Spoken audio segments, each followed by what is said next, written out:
Oops, forgot to pull my mic near me. Good morning, everybody. Hope everyone's having a fantastic day. Chilly as hell here still, 20 degrees, I think it said. Feels like 10 later, so that's gonna be nice and warm and cozy, I guess, or something. Whew. So interesting day today because I am still reeling with fixing my new setup for drawing. Um, Definitely taking longer than expected to get in the groove of drawing here on my gaming desk rather than the office where the nice Cintiq and everything is set up and it's, made to create art. And here it was made to play games. So readjusting has been a little bit messy. I got an arm the other day to test out to see if I could fit one on my desk and use it efficiently here with a new sketchboard.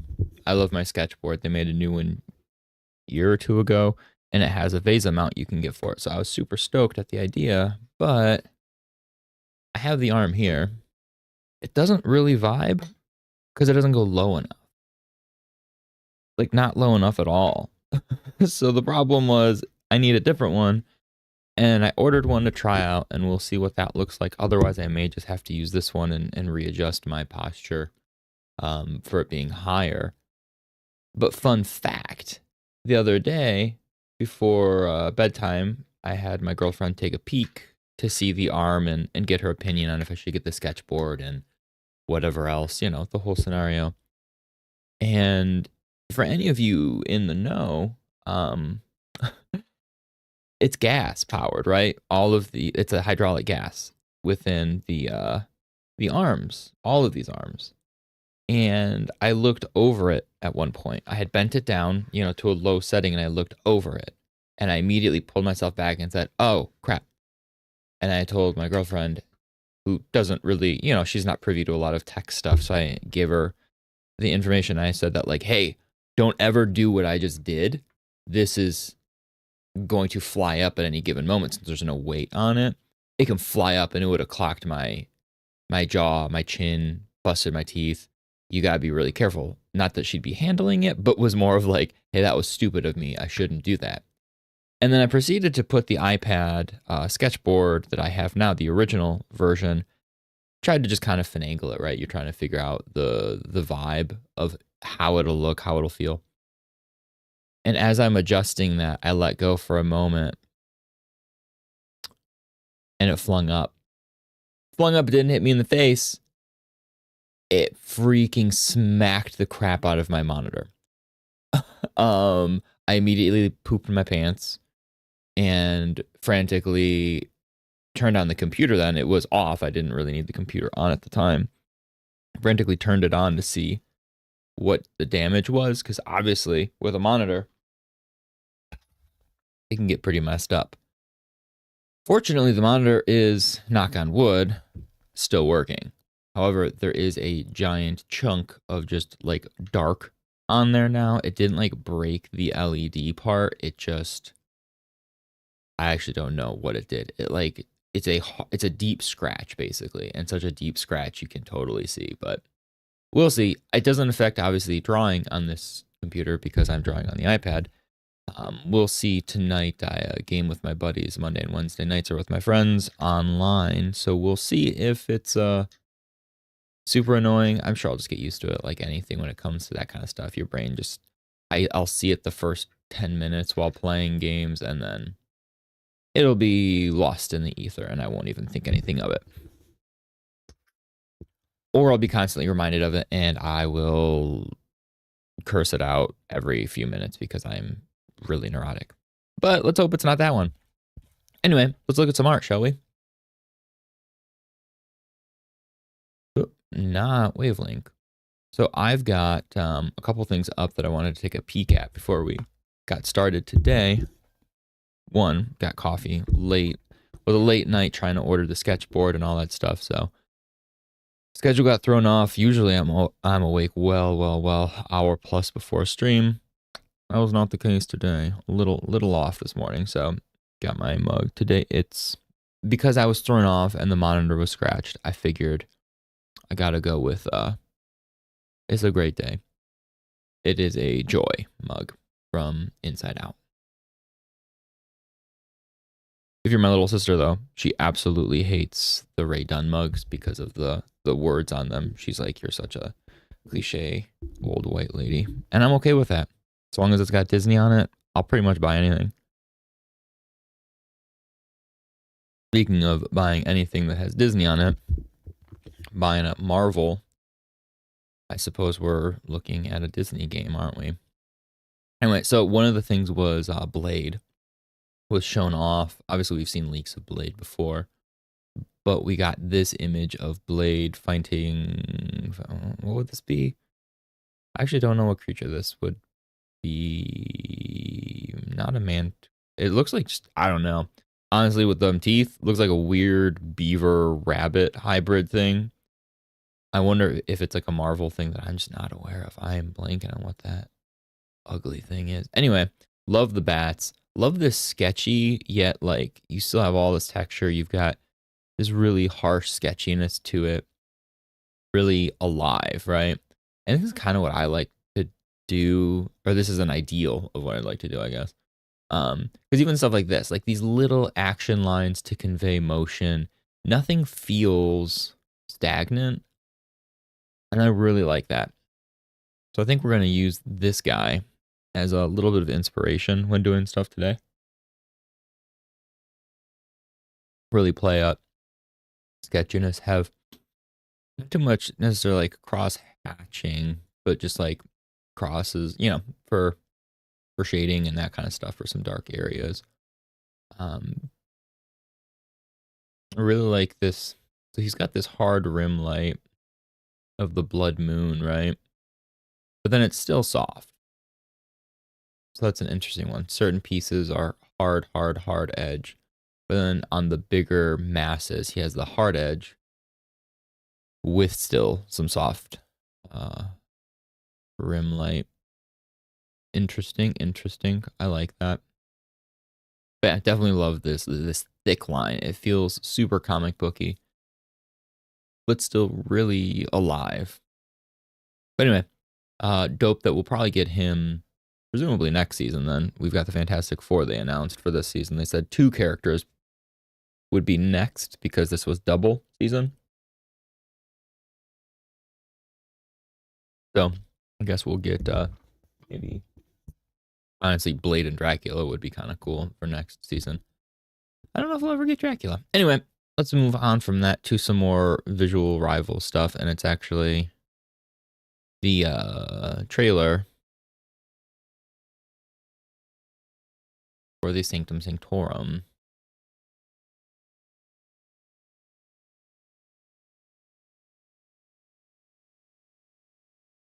Is this something? Whose car is this? Why is that? I feel like this is a character's card that I don't know.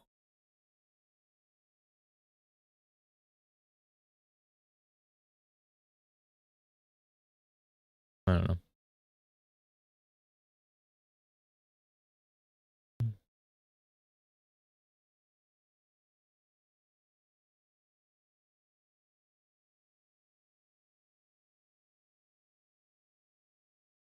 No, with his dog. Super cute. So I think this is one that they said is gonna be like its own mode, not a full standard level.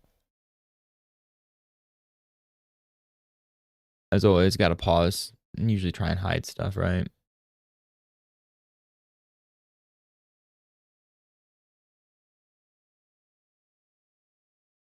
Like possible teasers to more releases. Okay. I'm not gonna lie, that's kind of boring. I mean, it's what it was. Mr. Fantastic there. Yeah, so we really didn't get much other than that looks hella cute and well designed as usual, which doesn't surprise me for Netties right now. They are killing it. Anyway, we also got one of these guys, Ben Gunn, just random dude, uploaded all the new MVP animations for the upcoming season skins. And you know I gotta take a peek at this.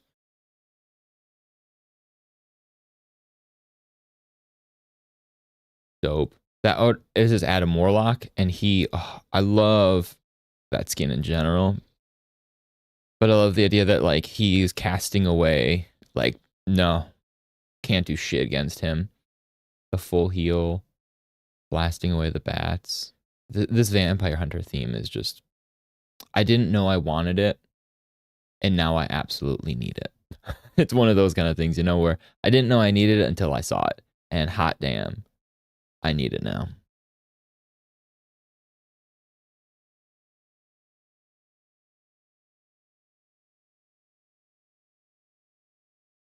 All right, Sue Storm.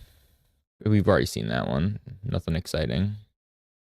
We've all already seen this one too. Malice. Oh my gosh. Talk about stuff that's been lighting the internet ablaze. It's her butt. This threw me off that this was Iron Man at first. Not gonna lie. But I love it. One of my best buddies plays Iron Man way too much. So. Oh, here we go. Here we go.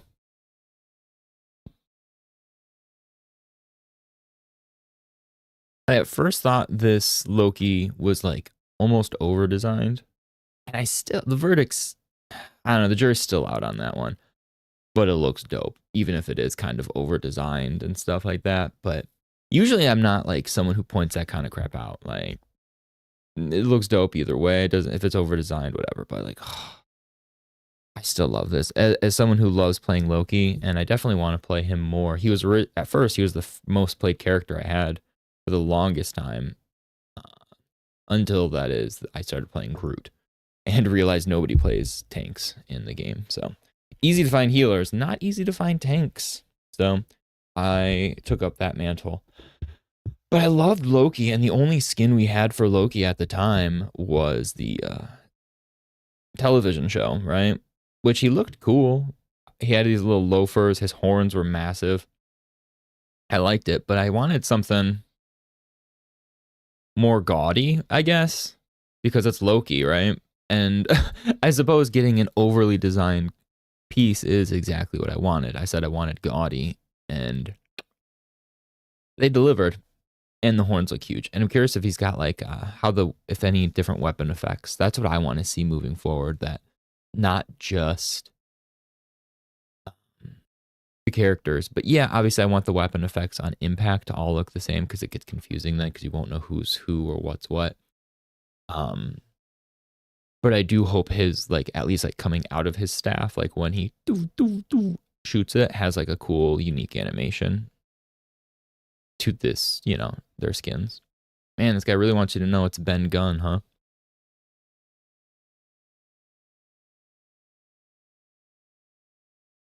All right. Magneto.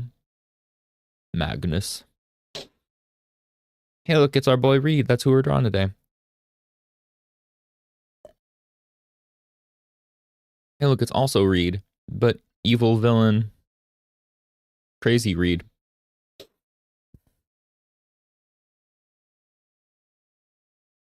Oh, this Rocket. Okay. When we saw this, my girlfriend and I were like, he's the cutest. This is fantastic. He's already got the amazing Christmas skin, though.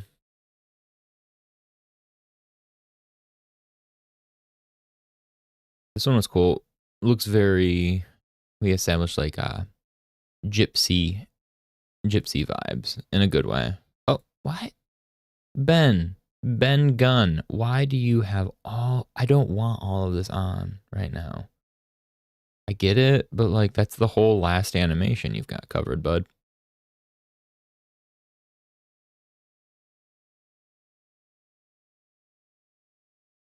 Well, from what I could see of that, you know, with all of his freaking crap all over the screen, looks cool. He should have added dead space at the back end of this video, just like a solid 20 seconds of black, so this could have faded in to that instead. Still cool, so cool, so cool. Yeah, people are blasting through the new pass because there's the creator. It's like a partner program with Marvel Rivals. As a lowly beginner streamer and content creator, I'm not cool enough. I tried to join and they said you must be this big to ride. And apparently I'm too little. That can be taken a lot of weird ways. But yeah, no, you have to have like a minimum subscriber count and all that kind of stuff and views, which I do not have yet. But maybe if all goes well, sooner than later, I can actually get into that so I can have early access myself, get a little game time in, and then get more visual time in, right? Because I want to analyze a lot of these skins and take a closer peek at them in 3D and really appreciate them and their animation and VFX and all that kind of stuff. But hard to do from the outside looking in. Michael Scott, I love inside jokes. I hope to be part of one someday. And boy, do I hope to be part of one here. Okay, so that is the Marvel Rivals news recap that I just, my morning want to check everything. I guess we'll see if anybody else has something random. As usual, my trailers are... Oh, because I looked at a fan animation. Marvel Rivals stuff, Marvel Rivals stuff, Marvel Rivals stuff, art stuff, Rivals of Aether stuff. Let's take a peek at this actually, because I did love Rivals of Aether, but unfortunately, Marvel Rivals kind of took over for me instead. Also, I suck at it. Rivals of Aether is... Either you are one of those players who know how to play these kind of games hella well. Oh, that Orcane, though, is super cute. Like the Stegosaurus Orcane. Oh, if I was playing the game still regularly, I would be all about that Orcane.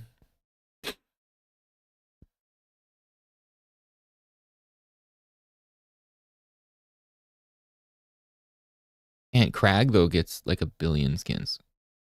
So kind of... Oh, I didn't know. I was not paying attention. It looks more lizardy.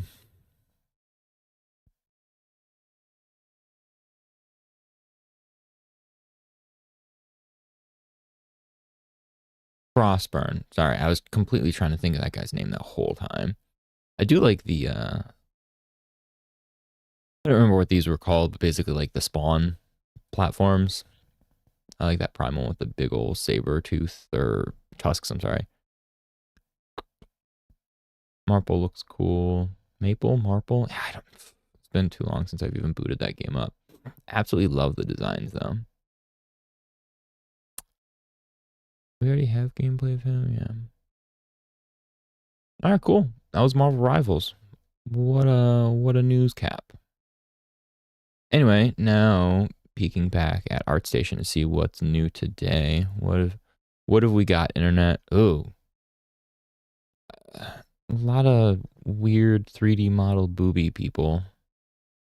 Not my thing when it comes to like this energy of where it's just random poses. If it's your thing, more power to you. All right, we're gonna get some Sue Storm. Looks like Pokemon-esque actually. That's cute. I'm doing all the stuff on ArtStation. I suppose I should use mine more or at all. I've not used mine in many years. I'd updated it, I think, before I worked at Enway, but never anything after that. So I don't even have any of the cool Enway stuff I did.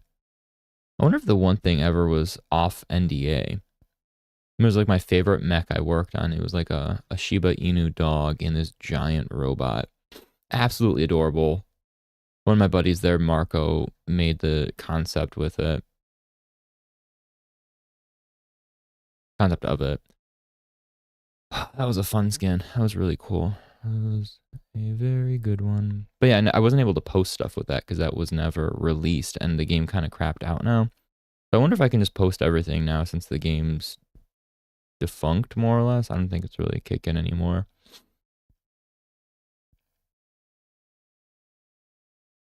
These are cute. These look like Supercell stuff, right?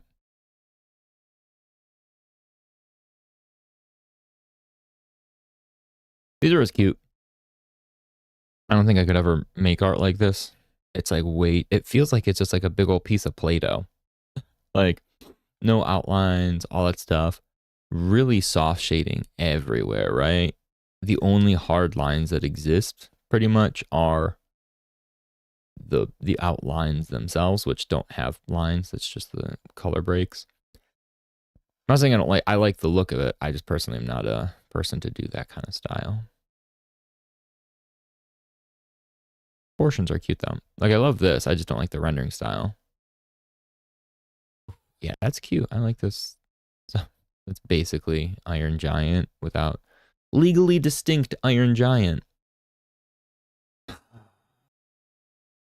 Nice. I'll give a like to that. Okay. Unofficial Magic the Gathering token this person made. Okay. So not with them. I like more of this stuff where there's still a little bit more painterly approach, right? This person's style looks good with that. When they get too soft, it throws me off. But yeah, I'm curious what even is left on my profile in here. Nothing really. Just a bunch of old 3D things that I did, like very old. This was a billion years ago, 8 years ago. One of my first like big character projects I did in 3D. Wow, that looks poopy. And then just random practice things. Posted 3 years ago, and that was more than 3 years ago. I think it's because I didn't use my art station up until before Enway. Yeah, because I made this for my art test at Enway.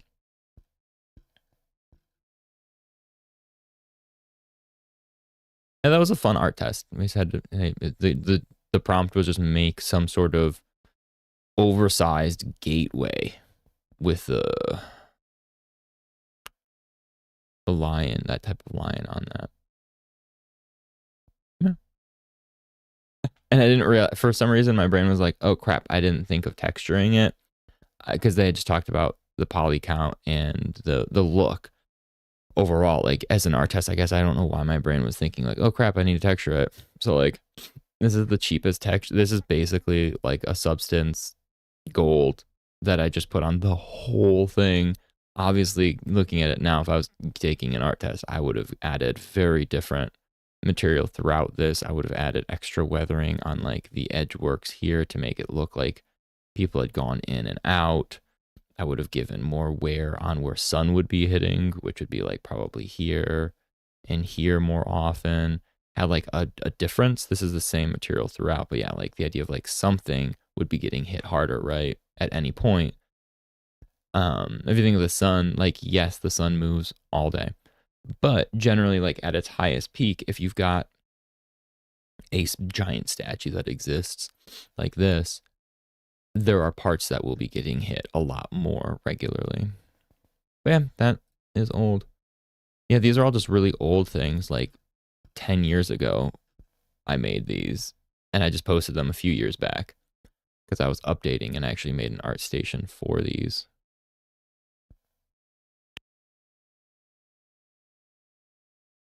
Old stuff, old stuff.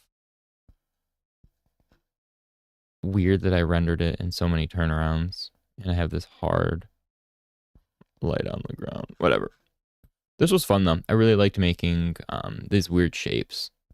Wasn't fun to rig though, because shoulders like this, what is that? I don't know. And then last but not least, this actually was like my favorite 3D piece I've done up until like other client work stuff. But one of these days I'll print this bad boy and actually have this as a statue. Good old He-Man. And I like I love the little battle cat. Or Cringer, I guess at this point he would be.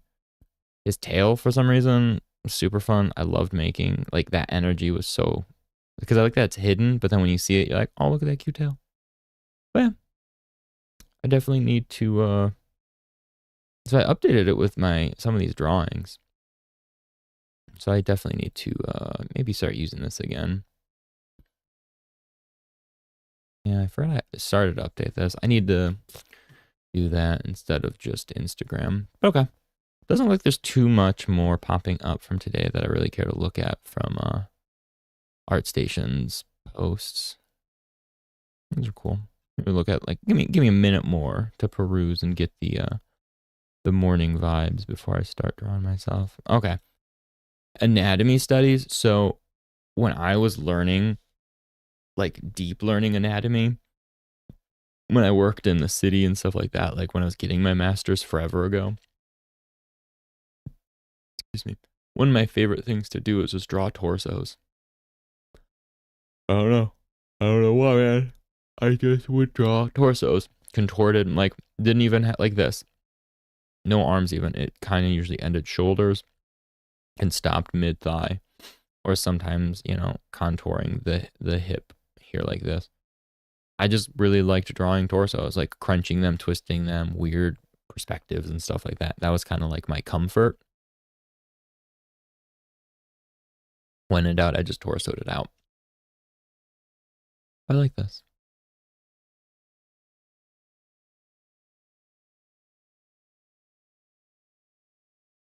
Work for Blade Ball. Don't even know what this. There's a lot of things going on here. Okay, that's a cleaner shot of. Okay, much cooler seeing these in game. This has got a lot of noise. I actually don't know what I'm looking like. There's so much stuff going on here. My brain doesn't know where to look. I mean, obviously you're looking at the sword. I'm not an idiot, but it's a lot going on with these. Holy cow! The designs are cool though. All right. Oh, I forgot I clicked on this too. Botos Vlad. What's Heroes of the Storm or Hearthstone-y. Lots of Blizzard IP. Does he work for Blizzard? He's just Hearthstone card artist. That makes sense. That would be dope. Not for Hearthstone's cute. Lorcana. That would be the goal. Like Lorcana or Marvel Snap or something like that. That's part of the process right now is I want to get my 2D skills up. As a 3D artist, I've only obviously really focused on 3D. But as a 2D artist, I want to grow and get better in that. That, my friends, would be the goal right now. Would be like would dream goal, right? Like that would be dope to be able to illustrate something for Marvel Snap or Lorcana. Oh, I have this game. My girlfriend and I absolutely love playing these games. Well, now they're gone. I don't see it. But the Here to Slay and that kind of stuff. I can't remember the company that makes those. But yeah, fun stuff. I think we're coming to an end here. Ooh, weird. But there's something about things with hands, armor with hands all over them. Creepy as hell. That kind of looks like they're cupping her boobies. But overall, like when it's just covered in hands, like Shigaraki from My Hero, is like, hey man, how do you want it to look creepy? Make hands covering the face and the arms and the chest. It does it for me. There's a Fortnite skin. I can't remember her name. I'm actually curious now. Fortnite. Spell Fortnite, right? Fortnite female knight. I can't like clit. I forgot that there's all of these. The actual there's called knights. Crap. My brain is failing me. I'm not gonna think of it then. It's on the tip of my tongue too. Her name.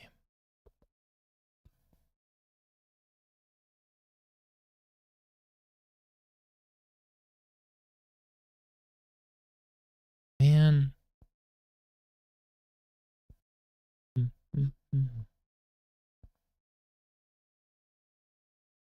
Is there a way to look up like Fortnite skins?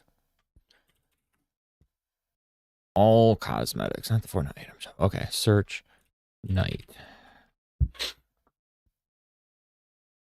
Crap. Her name didn't have knight in it. Son of a gun.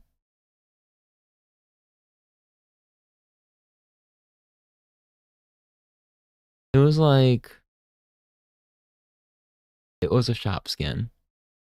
And it was chapter 2.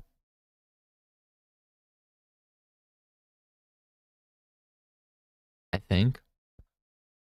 Chapter 2, season 8.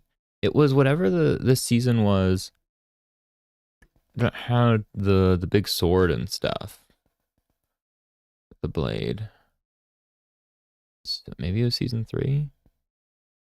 Wait, we're in chapter 5? Oh, it was chapter 4 then, right? Or chapter 3? Man, there's so much Fortnite now. I don't even. That'd be funny if it wasn't a shop skin and I'm just searching through all the shop skins to see this. This is gonna drive me crazy though if I don't find it. Like sister or something.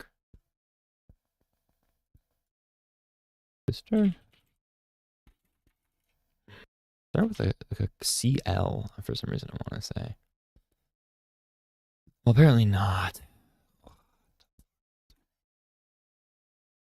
All right, I'll give myself, what time is it? 11:10. Give myself 5 minutes to try and figure this out. And then once I find it out, I will see it wasn't as cool as I thought it was anyway, probably. And it'll be like, why did you bother? Oh, hey, Loki got his stories. The guy from Marvel Rivals. I should use Hella in Fortnite now when I play next, in honor of one of the best things ever given to us in all of Fortnite. The Super Shredder. Literally my favorite skin. Nothing beats it. Nothing beats it. Ninja Turtles are like my bread and butter. And I play Fortnite like all the time with my buddies still. Just haphazardly now, just cruising through the new seasons and all these things. But wait, was it around this time? Is this sorted by time of release? I should have paid attention. It wasn't because the Thor skins weren't in this order. Oh, well, here I am scrolling through 1,000 skins. I'm not gonna find it. It's too bad they got rid of the rarity system too. Because I feel like my brain doesn't even register like what was what rarity now. What if that female?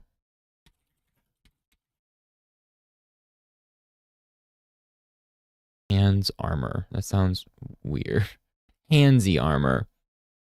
Yeah, it's not coming up either. Who'd have thought hand armor didn't net the result I wanted? Crapola. Well, mystery, unsolved forever. We'll never know.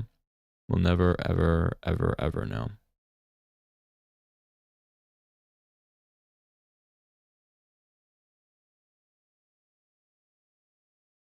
I think it was after the Ninja Turtles.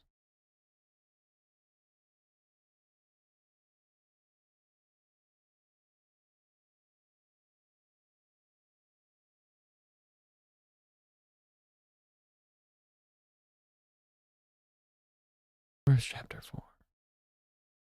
4? Rift Warden Stellan. I knew it.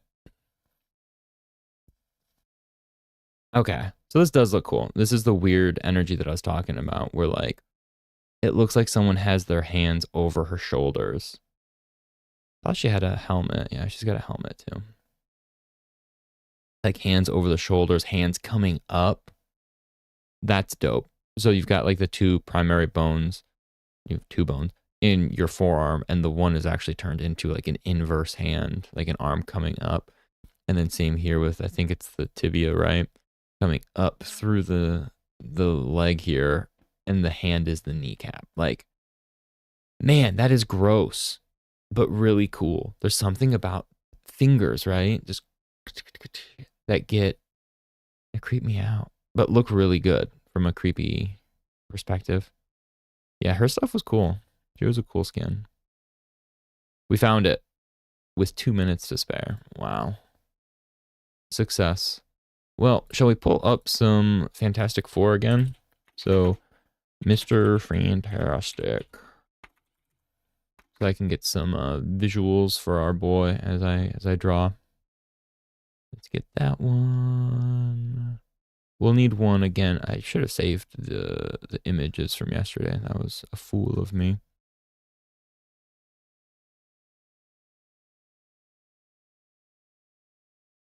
Blue. They're kind of boring poses even. Stretch. Let's look up stretch. Wiggly. Are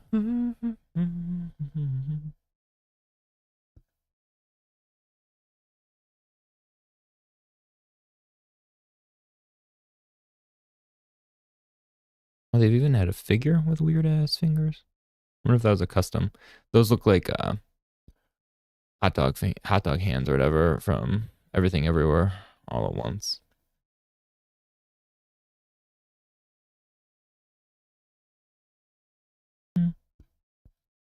Okay, let's get the Marvel Rivals.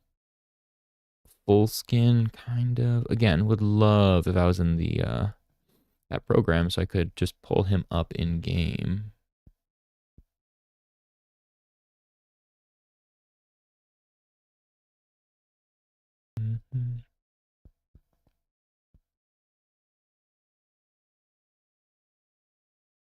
Weird looking.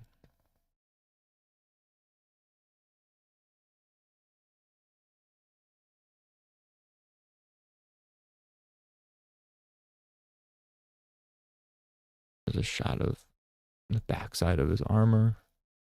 Okay.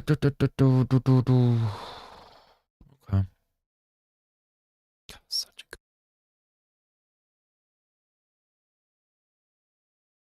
The art, the art of this game, I cannot get over how cool it is. So friggin' good.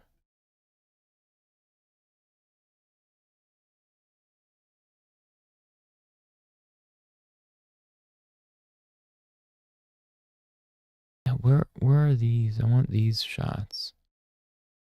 Yeah, there it was. This one.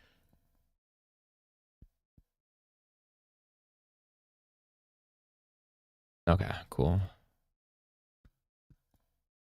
This in a new tab to see him. Oh, it's a huge. That's a wallpaper somebody made. Unnecessarily large, but cool. Open this in a new window. So there's a software called Pure Ref. Basically, you can take images and just slap them on a giant reference screen. I should definitely put that on this computer. Like I said, this is the gaming computer, not historically to have all of my art stuff. But here I am making art on the gaming computer. I should definitely look at transferring a lot of that software over, especially because I want to do morning figure drawing stuff too. And I've got a couple figure drawing. I've got a really nice figure drawing app on my office PC. And then my like 10,000 different images of for figure drawing. So I'll just go back to Mr. Fantastic classic costume and kind of just see how he's stretched again. I just need to get a better visual for that foot and his back arm. Oh, these are the assets for Avengers Alliance. That was a fun game. I don't know. Anyway, this is going to take forever. Doesn't really matter. I just want to start drawing, right?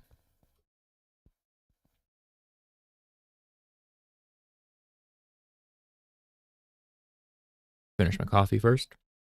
It's a great day. Now, the moment of truth here is trying to figure out what I want to do for how I'm drawing. Like, what am I using here? My tools are all over the place. I'm not quite sure what I want to do. Oh, hold on. Sorry, my bad. Not quite sure how I want to draw this. I wanted to use the sketchboard still. So I basically Frankenstein the hell out of it by cutting it apart. But then I went to go cut apart the back, And then I realized there's way more going on back there. It's way more solid, the piece of plastic back here. So I can't really cut it. I need to sand it down, and I did not make time yesterday to do that. Ended up being pretty packed with time. I feel like it usually is one of those ways where I think I have enough time at night. And then by the time I sit down after dinner and everything, I'm tired. And I end up just sitting on the couch, cruising Reddit or something for like a half hour and then zoning out. Okay.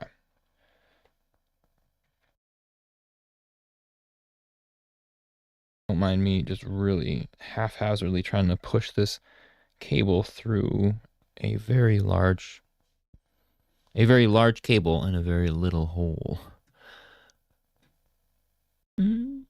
Anyway, so let's see if the iPad, let's wake you back up. My phone, can you guys hear that? Cannot talk right now. It was my mother. Anyway, that's what is going on here. Procreate. Oh, look, it's a turd. I have like a random file open just so when I'm practicing, trying to figure out like when I was using like the iPad in different positions and stuff, I just had a file open of just like random stuff that it just kept scribbling on. And this was one of the physical scribbles of just poop that I started outlining to see the arm movement and stuff. But anyway, to the actual drawing at hand, we've got our Mr. Fantastic here. Now, I'm still not set up ideally over here on my desk, but I'm trying something different, so bear with me as I make adjustments and probably look and sound crazy. But let's see. I'm scooting my butt way forward here.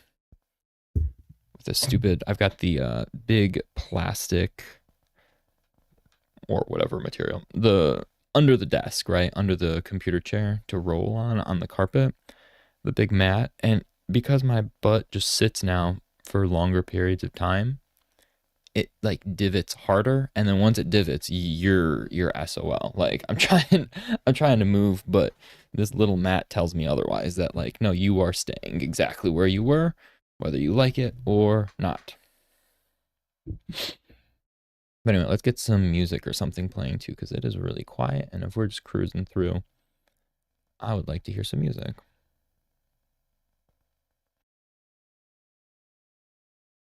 I just keep clicking the same playlist because I do not care.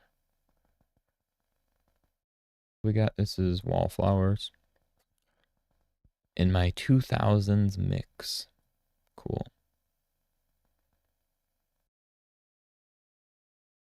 All right, it should be. I hear it, but not so loud. Okay. So the problem we were having yesterday was figuring out the leg and the arm. The big thing being obviously the leg. It's pretty important to the image. Like that kind of is what sells it. But then also this arm. So I think we're going to try. Let's just duplicate it so we've got the arm saved in like background. But let's switch back to just sketching. And let's break away. Let's just destroy this arm entirely. Because it seems too much of a mirror anyway. So both arms were curved at the same angle, same look.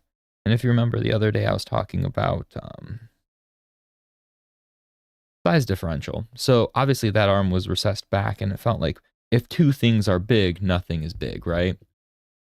Or if all things are big, nothing is big. And so with two arms the same size, the one didn't seem like a big arm.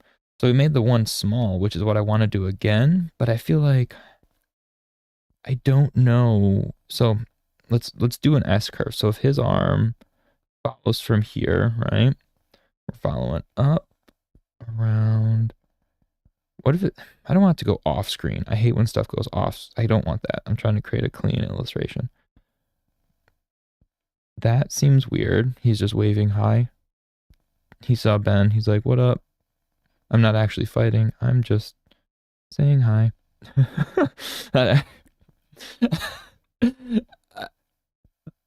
and he just got a big old smile.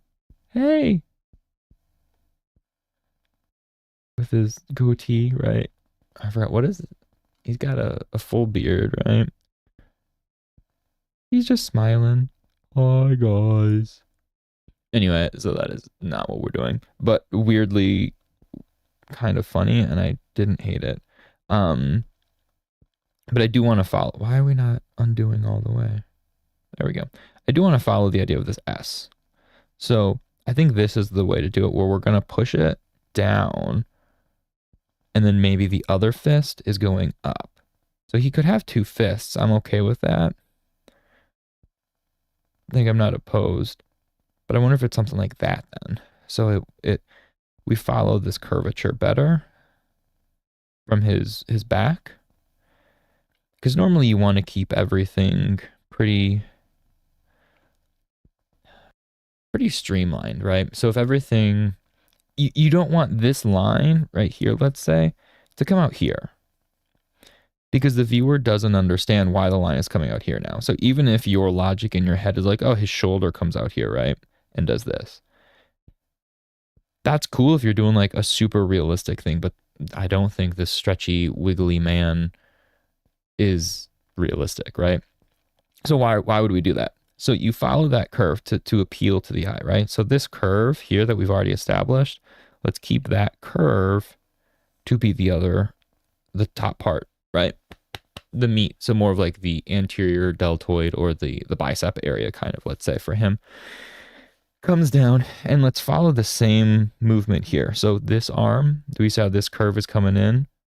So realistically, obviously this curve we have pulling down towards the pec, but the base of the meat of the curve is this way, right? So if we keep that curve pushing, whoop, it comes out around here, right? Visually enough, it comes out around there, right? So if we look, we see it come like that, right? I keep saying that, and I move my cursor or the pen as if you guys can see it. I know you can't. Well, I don't know that because apparently I keep doing it. But like in my head, I know you don't. So I need to figure out a better way of conveying that. I wish I could turn on my cursor.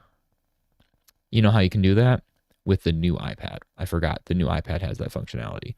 I don't have that here. So for now, we are just going to, I'll just draw and erase to point out where I'm talking. So like what I'm talking about was this curve, obviously, to continue down. Unfortunately, now if we look at the size of this though, look how thick this looks. I'm sorry, look how thick this looks in relation to this. This is actually thicker, which that is not what we want really. So I wonder if we kind of fatten up the arm closer to us right now, just so it feels like this is the one up front.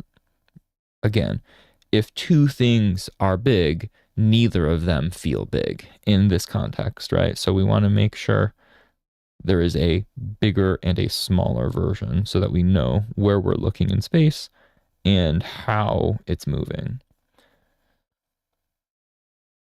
I think that works. That works pretty well, right? The size differential.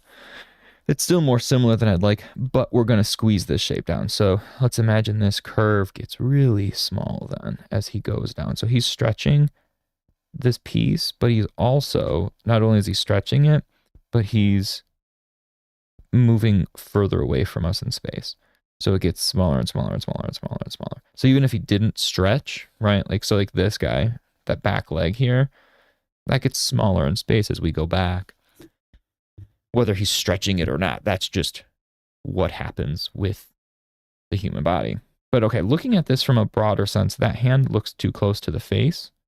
So I wonder if we play with this S curve just a little bit, actually, and readjust. So if it comes down like this, oops, if we come down and we pull it like that more so even deeper, and then we have fist.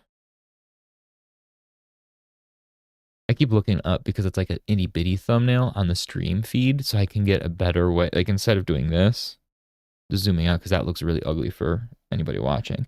If I look at the smaller feed on my secondary monitor, I can see that that looks pretty good, or better at least. So I think that movement of the arm is definitely solving our problem we had yesterday, where everything just looked too samey. So if we stretch this arm and make it real thin here, like we said. So obviously we're not going to see this arm that is behind his kneecap, right? But for us, as we're breaking down these shapes, I love putting it in. Like, will anybody see this? No. But does that guarantee you're going to get the right movement? 100%. Like, if you've got the time, which we do, and you've got the tools, which it's digital, obviously we have the tools to erase stuff whenever, why not put it where it's visible, right? So we can see that it's connecting, and then we'll erase it later. But I usually keep it until I'm like done with that idea. So I look at that, and once I look at this and go, okay, cool, dope, I totally am fine with this now. But until then, I don't really do that. Hold on, let me move this. iPad goes in front because right now this Mr. Fantastic is only on this side of the screen anyway, right? So we can stretch this like this. There's no need to take up that whole top part of the real estate. Also, why are we not looking at this bigger? Open image in new tab. It's still just opening it in Reddit. I just want to see the image.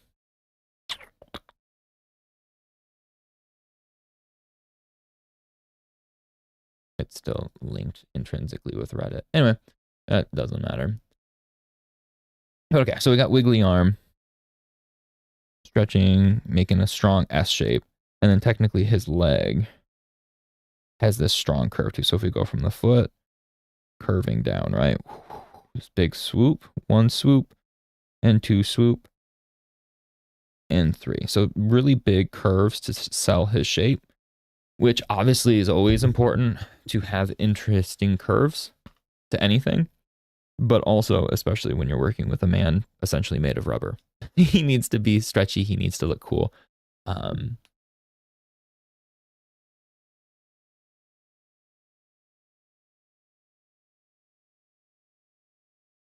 Oy.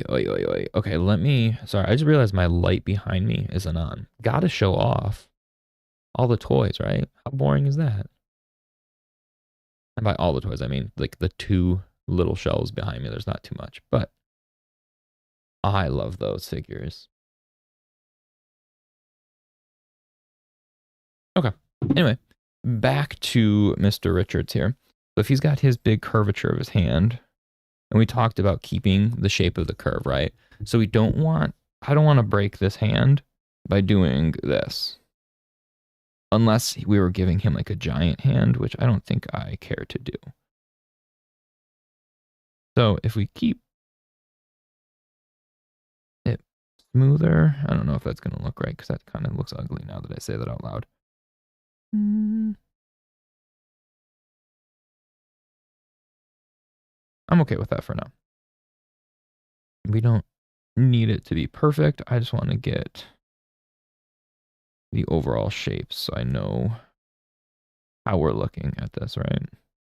That hand terminates in a fist that will continue. So this curve, right, that we established will keep going all the way and become the pinky side of his hand, right? So a lot of times, if we look at our hand, right, the thumb is what breaks the shape of the hand, not really anything else. If we look, this is actually pretty straight. And a lot of people want to jut this out too much. And when you're stylizing things, you totally can, 100%. But also when you're stylizing things, you can also remove this bump. Because if we look the way I move my hand like this, right, it's essentially one curve completely the whole way.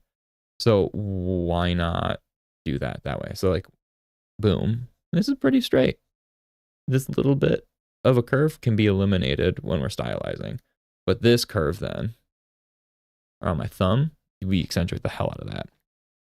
Which, if we look here, something like that, we're going from this thin little wrist to then this outer curve for his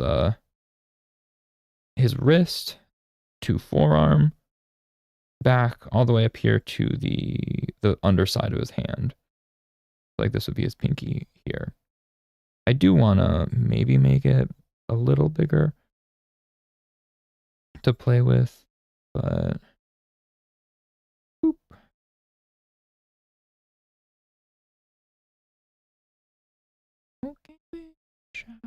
Okay. I think that's enough to get the idea, right? Thumb looks weird.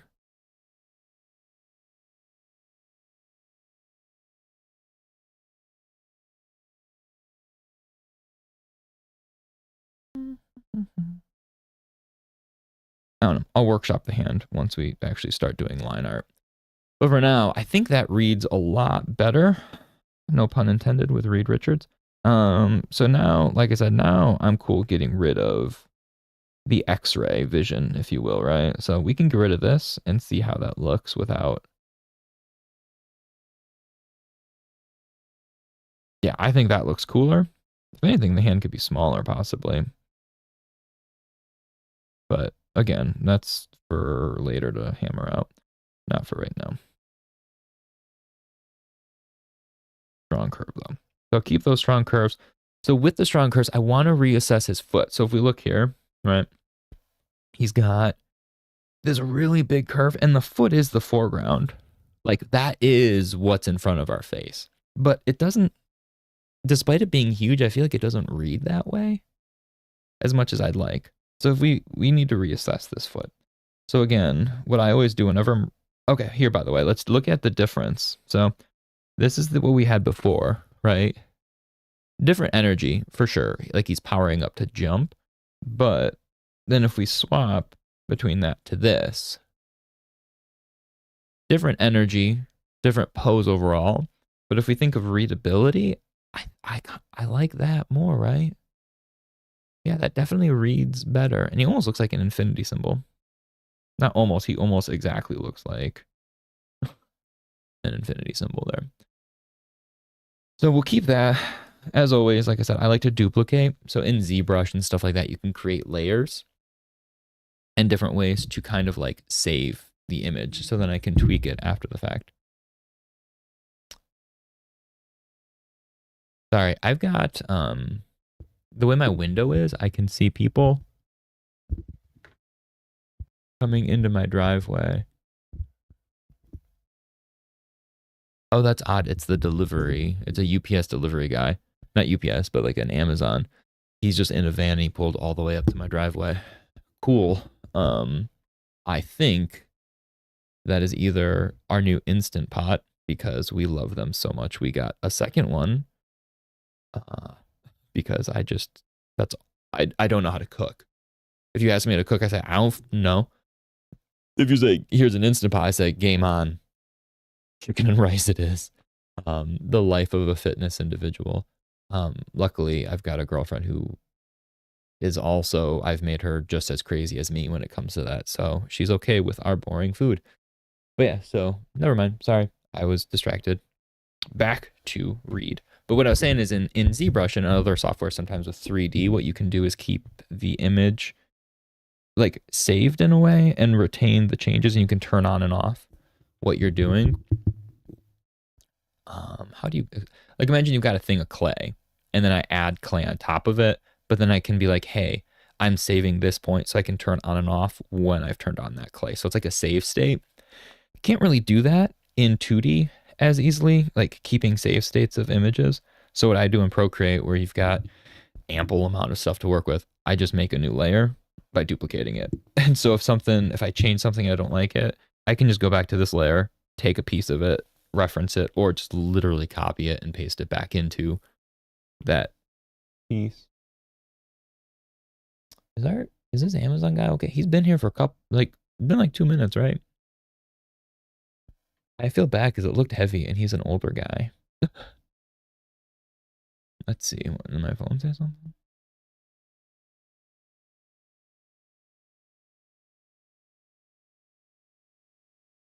Okay. Anyway, I don't care. Let's go look at this leg. And again, I think we're going to pull the same idea where I took apart the last leg almost entirely and redo it. So I want this curve to still be here, but I also want it to look like it's really in the like that knee and foot are just blasting into our face way more than they are right now. I feel like his head is part of that problem because his head is right above the knee and also looks pretty big. So maybe once I block in his actual features, that'll help. What is his hair? He's got like the little swoopy guy, right? Everybody likes the good swoop of the hair. I've got some swoop myself. I've swooped in my day. He's got my energy too, where he's got the grays. Well, he's all gray, but he's white then, going along the sideburn area to the back of his head. As I've gotten older, I feel like that's what my energy is too.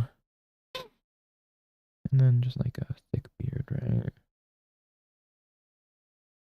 Okay, just so we can get there's nothing to the face, and I feel like that was not helping me visualize. Will it stay like this? Probably not. But do we at least see some sort of shape that we can relate then to what we're looking at 100%? So if we get rid of all this and let's just see his, it was really busy too. When you're blocking stuff in, sometimes busier things, it's fine because you're trying to set down like shapes and images and you kind of get the vibe of things. But sometimes when you have too many lines and too heavy of lines, at least for me, for my money, I get distracted.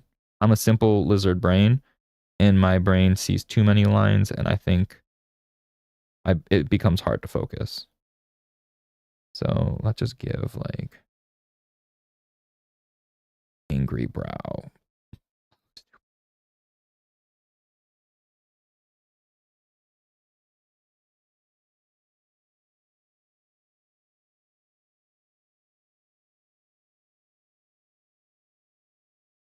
I'll do the squiggly line for the teeth always, right?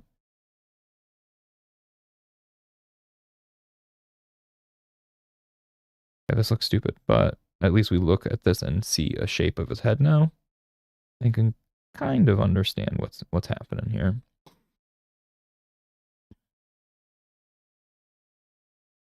I wonder if we make it. Yeah, there we go. So one of the things so right here, so he's barely 3/4, we said, right? So a 3/4 view traditionally is more like this, right? So you'd see the side of the head, you'd see the brow ridge to the cheekbone, to the cheek, and even the connection. Again, an illusion kind of that side of the jaw. But if we're doing a like, what do you call it? Not 3/4 then. So let's call that a it's like a 9/10, let's say, right? So it's almost way more curved, right? Almost completely sideways. But instead of doing it that way, like with a 3/4,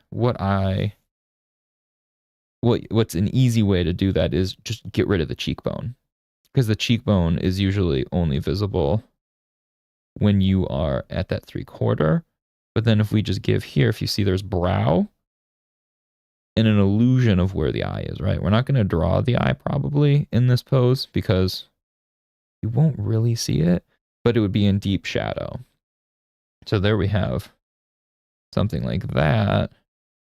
Oops.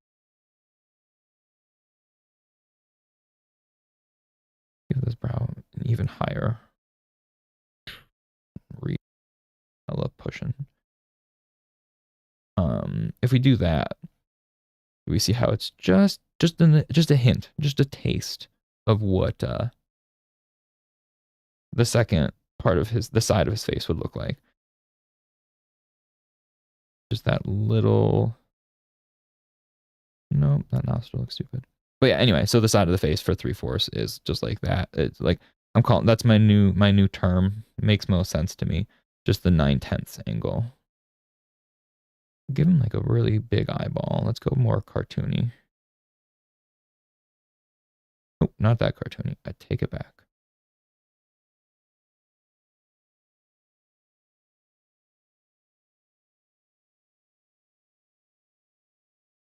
He's got these grades. He clearly has wrinkles on his forehead then, right? If he's grimacing this intensely.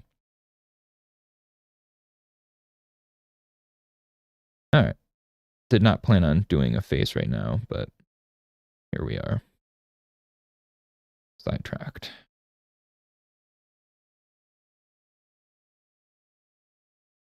I feel like this then wouldn't be. So before I had this sticking out, and it would a little bit because the way his beard moves, but the base of that would go inward to follow the curve of the other part of the face.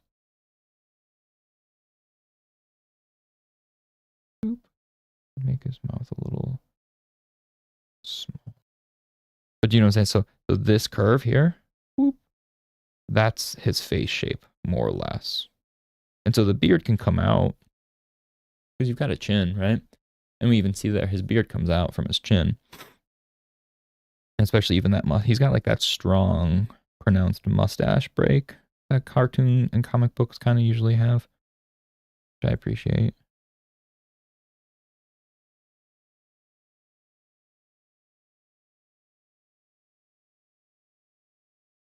Dash into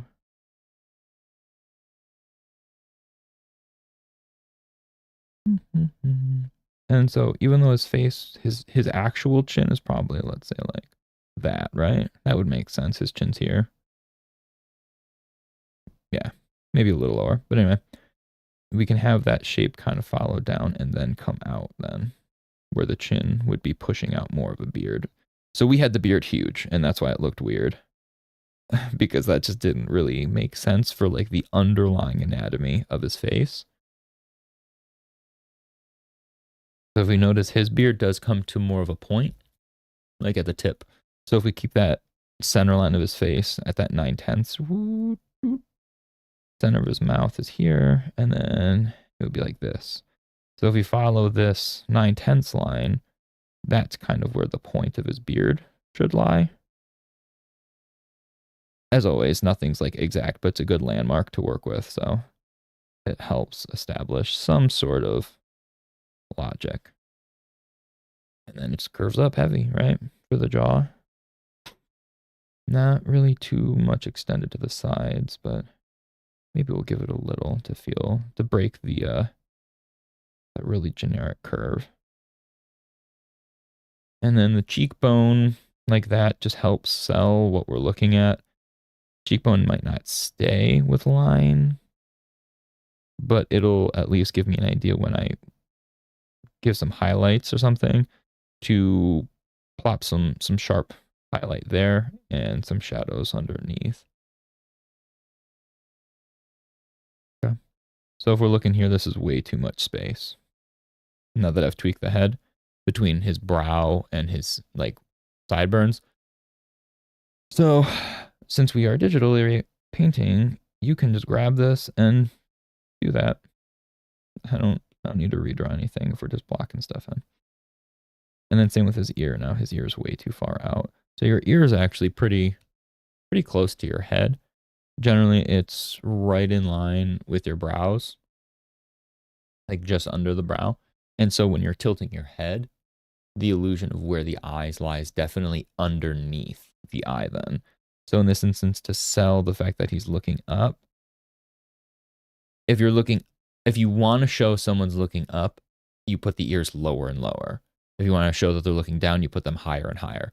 So it's an easy cheat to just kind of like quick tell the viewer like, hey, he's looking up, which is why his ears, if we look at his ears, they're underneath his eye.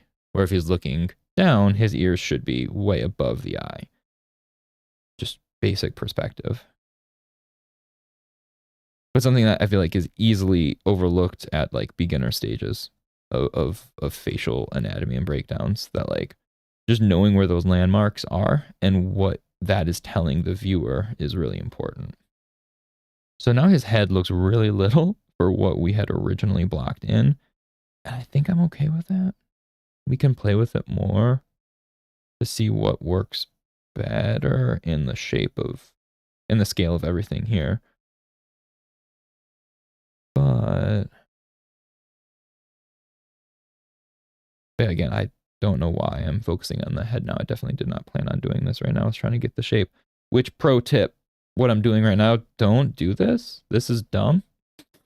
Like, if you haven't figured out the pose yet, don't try and put details in. So do as I say, not as I do, because this is probably not the smartest. Because like, what if I was doing this and like, you know how I changed the arm drastically? What if I decided to change the head position drastically? Well, I just committed, what has this been? Almost 10 minutes of drawing Reed's face. That why would I have wasted that time then? Or then sometimes what'll happen, almost worst part of that is you won't change it then. So even if your head looks at, if your brain looks at a picture that you've drawn and you think, man, this should be different, but you committed 15, 20 minutes, half hour plus, who knows, right? To drawing that piece, your brain's going to tell you, like, what if we don't, you know, like we put that time in, do we need to do more? Or sometimes our worst enemy when it comes to those things too. So definitely, like, realistically, if I did this whole face and I went fudge, I want to change where his head is entirely. He is 3/4, or he's actually looking at the camera. Well, everything I just did was useless. I mean, everything's good practice, but also useless in the grand scheme of like what the final image looks like. But okay, that said, don't do this, but I already did it, so now we can move on.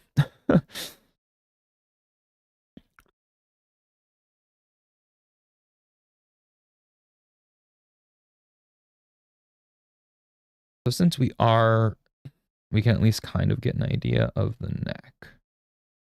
I think something like that looks good, right? It would be coming down from the back of the skull. And talk about things that are like not noted, I feel like, in earlier stages of art. Like the actual shape of the head, right? How many people have you seen draw a head and they have no top of their head or no back of the head? The head is actually two big old ovals, right? The head is actually more shaped like this. If we look at the shape of the head, right? You've got a big old thing that holds your brain.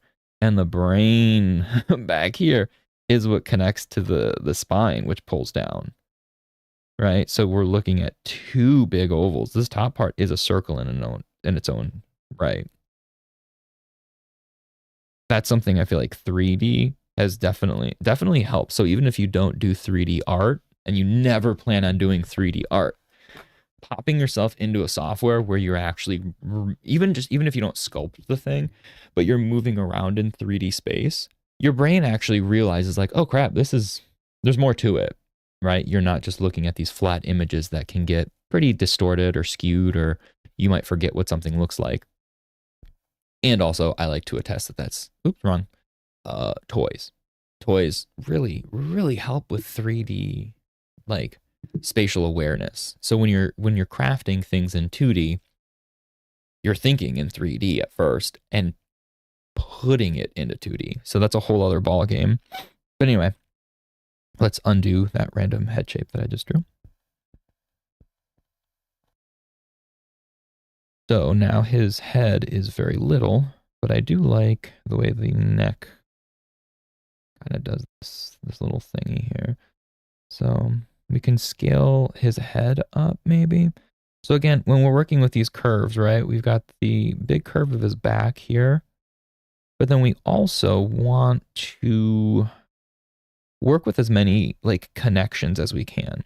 So this curve, right, of his left arm's coming down, whoop, and shooting down this way to make his right arm's curve. But if we look at that curve, we can also argue that it could do this, right, for the neck. So making all of these connection points smooth, that helps everything read better, whether you like need it to do that way or not. It still just is a smoother thing, and you'll be happy you did it. That said, his neck looks weird right here. set his jaw, so here's a point too, where if we set his actual jawline would be here, right? Probably we'll connect to the ear. So if his actual jaw is around here, obviously then his neck should look like that, right? So again, we found the point by drawing underneath. Don't feel like you can't just add stuff just for your own landmark placement, because that is super helpful. Can't stop the spirits and I need you. Okay, so now we can separate this head maybe on a different selection so we can kind of play with it more to see what looks better. Since we are committed to apparently working with the head right now because I'm an idiot and skip steps. So if we kind of, luckily the way that the curve is here that I made, pretty much wherever I put it, so long as it kind of flows here with this arm, his back left arm, it'll work, right? So obviously that looks really silly, but technically the curve of his neck coincides close enough that it'll look okay. I don't like that though. I want him to be like low because he's really hunched, right? So when you're hunched, what happens? If I'm hunching, my face is closer to my chest than it is my back. And so to sell a hunch, that's what we need to do, right? So what if actually then his neck, I like that. So talking about combining curves. So his chest curve will make his neck. So it's one solid piece. So we look at that curve and it'll just constantly flow from neck to chest to abs to thigh to knee to foot. The eye never breaks that line. And that will definitely look good, I think. And if it doesn't, shut up. I like it. But also that it makes sense that it would look good that way. Scale wise, I wonder if we can play with scale to see. Way too big. Okay, so there we go, right? I looked at that and I thought his head looked okay, right? That's an okay size. I don't mind. Wrong. Stretch it. Always, like, you're working digitally. If you're working, with a physical medium, it's a little harder, but use the tools you have, right?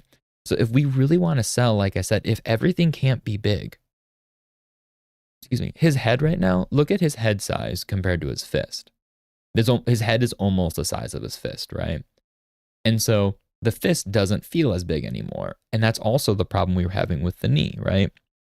So the knee doesn't feel as big. But what if then, again, you just entertain the idea? I went big at first. That looks silly as hell. That's a different energy entirely. You could do that. We could actually make it so his head's going in front of his knee and really stretch it because he's stretchy. That actually does work, right? Yeah, that actually could work. But I don't want that. I want his foot to have the oomph, right? I don't want his face to have the oomph, which is weird. Usually you want to draw the attention to the face. But what if we just make it really little compared with what we had? Does that look better?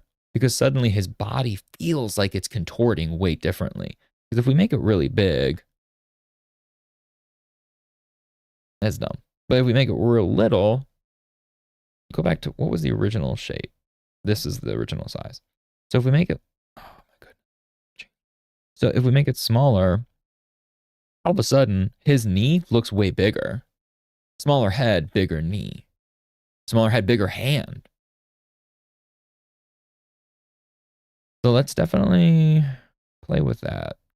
But then we also, if we're making it smaller, you have to keep in mind the curves of everything still. So we can pull that up. Maybe a little bigger though. That seems really tiny.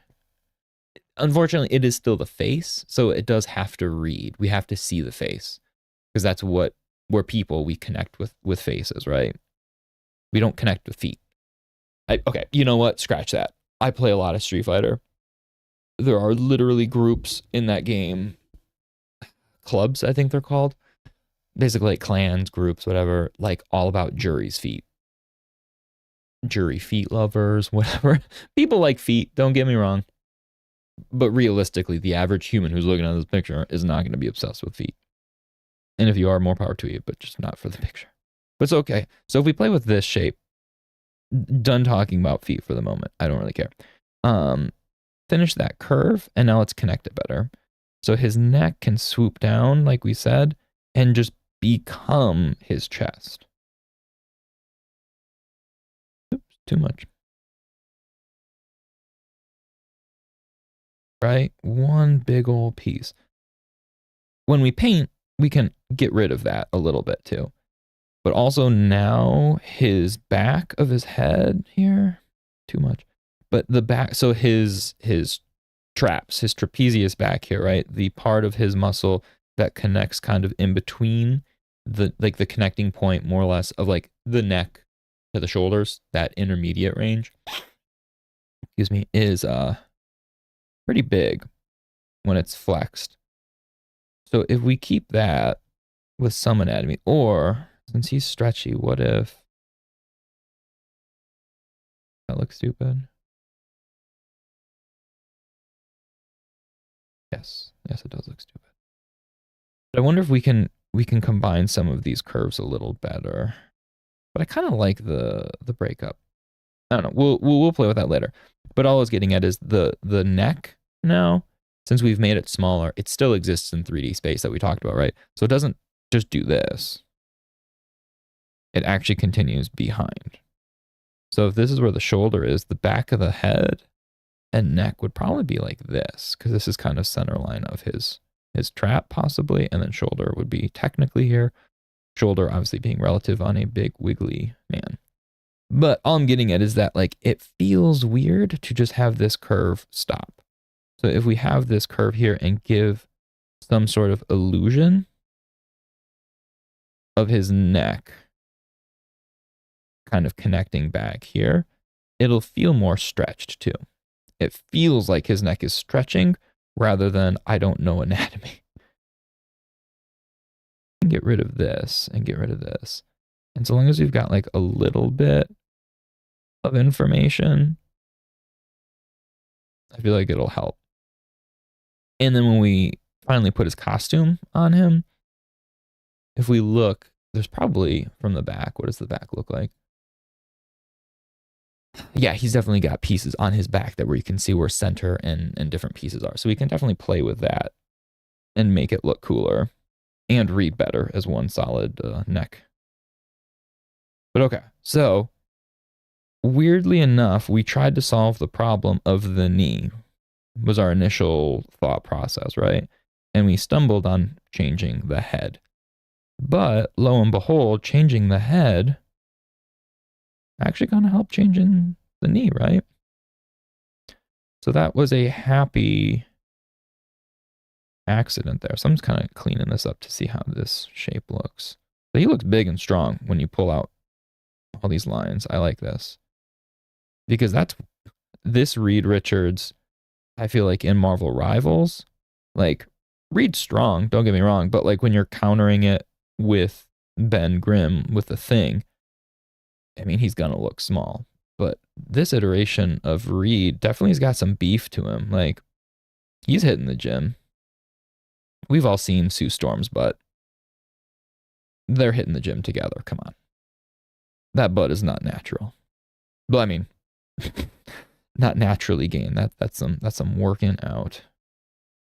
But so Reed's obviously hitting the gym too. So we need to give him some beef.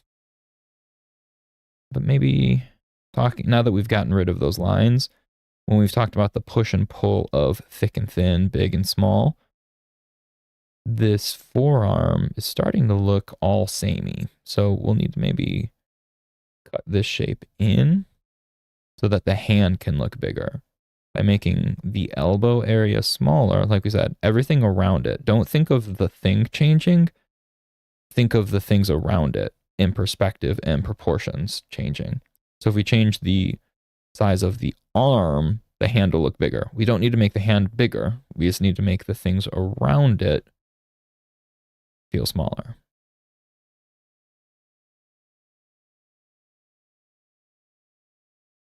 Stuff like that. That said, I do want to make his fist bigger. Just because there's a lot of negative space back here. So if we make this a little bigger and curve him, there we go. Okay, nothing drastic. So by making the arm smaller and the hand a hair bigger, we kind of get the best of both worlds. Oopsies.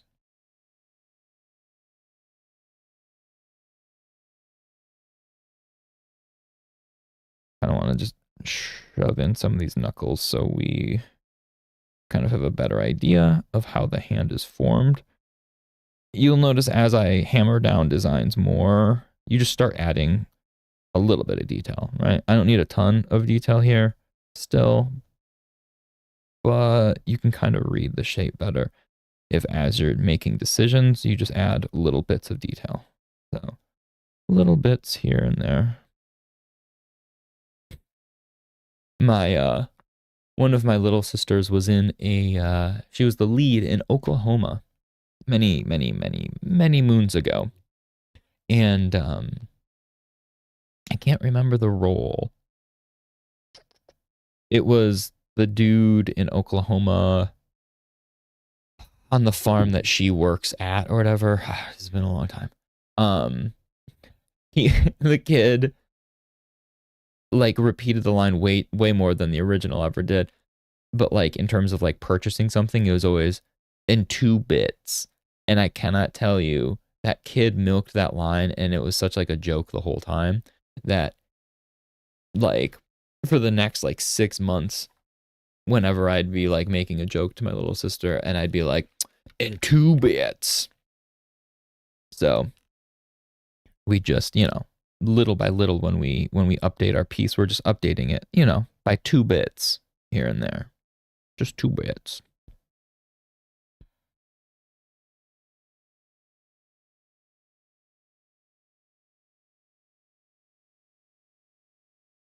Okay, so when we talked about before, the hand is a big, you can keep one side a curve, flush into the hand, right? And then the other side, we extend that thumb and really, really chunk out that shape like this. Also, wow, I need to reassess what that hand looks like. But yeah, something like that. And then now that I did it that way though, now the knuckles don't look like that. The knuckles should be more like this, because then it'll be here, here, here. And then thumb is generally crunched. Right? Yeah. Cool. Again, 2 bits, right? We already did our 2 bits with the hand. We'll reassess some more bits later.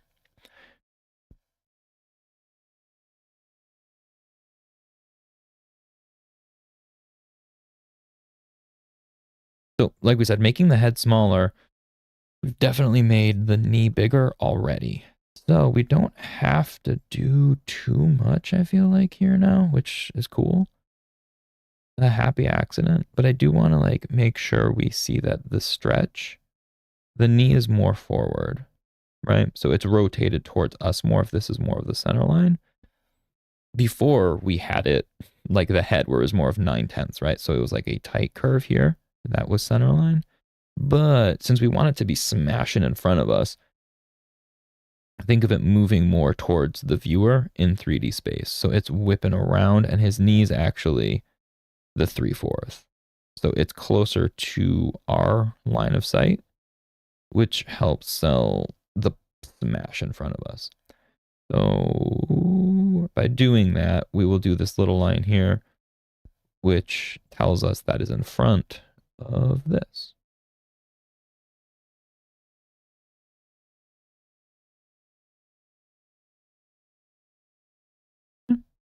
Easy. Easy solution. What do Reed's shoes look like in this outfit? Talking about feet, here we are. They pretty basic.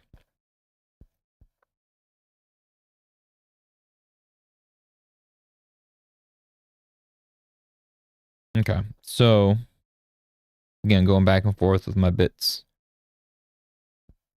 competing visuals. This is straight line, fist, face, fist, almost.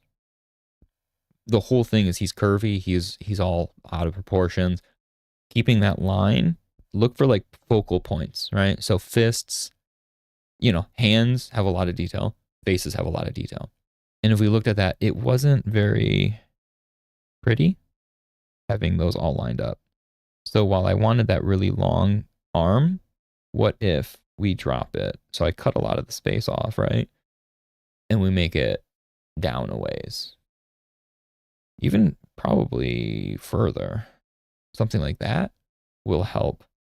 Because now if we look at where the points of interest are, that itself feels like a curve now, right?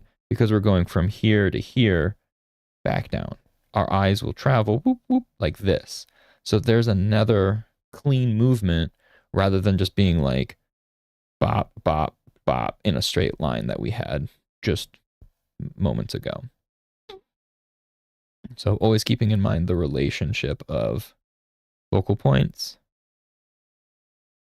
and how they connect. And to not be boring, right? Nobody wants to look at a boring, flat piece. You want some sort of dynamic. You want the eyes to move. That's when you get excited, is when your eyes are actually moving in a good way. Like I showed you that one earlier, that picture that we were looking at on ArtStation, where the person, unfortunately, the eye was moving everywhere, right? There's a difference in good movement and too much movement, where this is riding the line of you want to still balance keeping the eye traveling, but not, the eye needs to travel and rest, travel and rest, travel and rest, not just constantly travel. So it travels from hand to rest at the face, to travel through the body to rest at the fist. And realistically, back at the foot. Or more so, that, which is the most important thing in art, basically, is that curve shape. So if we're looking, all of the points of interest fall along from foot to fist to head to other fist, back to the center still, right? We've got the Da Vinci curve. Right? Am I blanking? It's been a while since I've been in school. Da Vinci curve?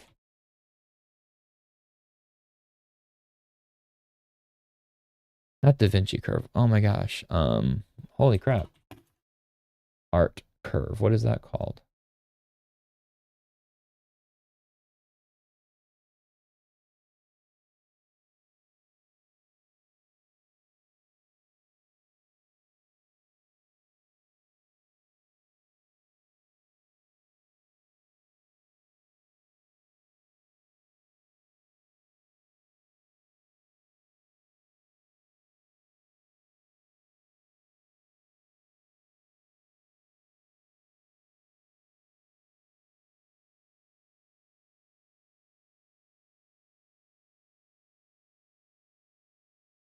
Idiot. I am completely blanking on the name of that curve. And it's like a big deal.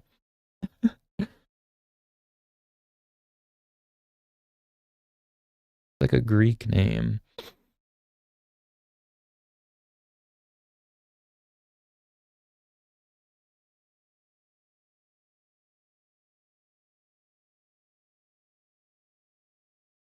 The Galilean spiral, Galileo's curve.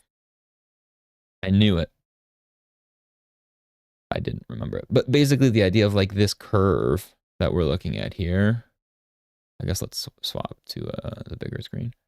So looking at stuff like this, right? These curves, unbelievably important in art because you want the eye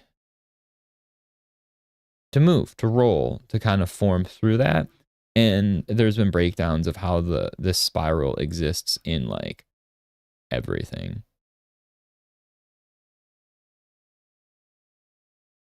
Anyway, that's all I was getting at, is that if you can kind of overlay a curve like that, like a big old at symbol, basically, is all it is a good spiral. It helps lead the eye. So it's tighter in the middle and gets bigger as it expands, basically, is all the curve is, if you look at that. Well, that was embarrassing that I couldn't think of Galileo's spiral. Back to drawing with feet.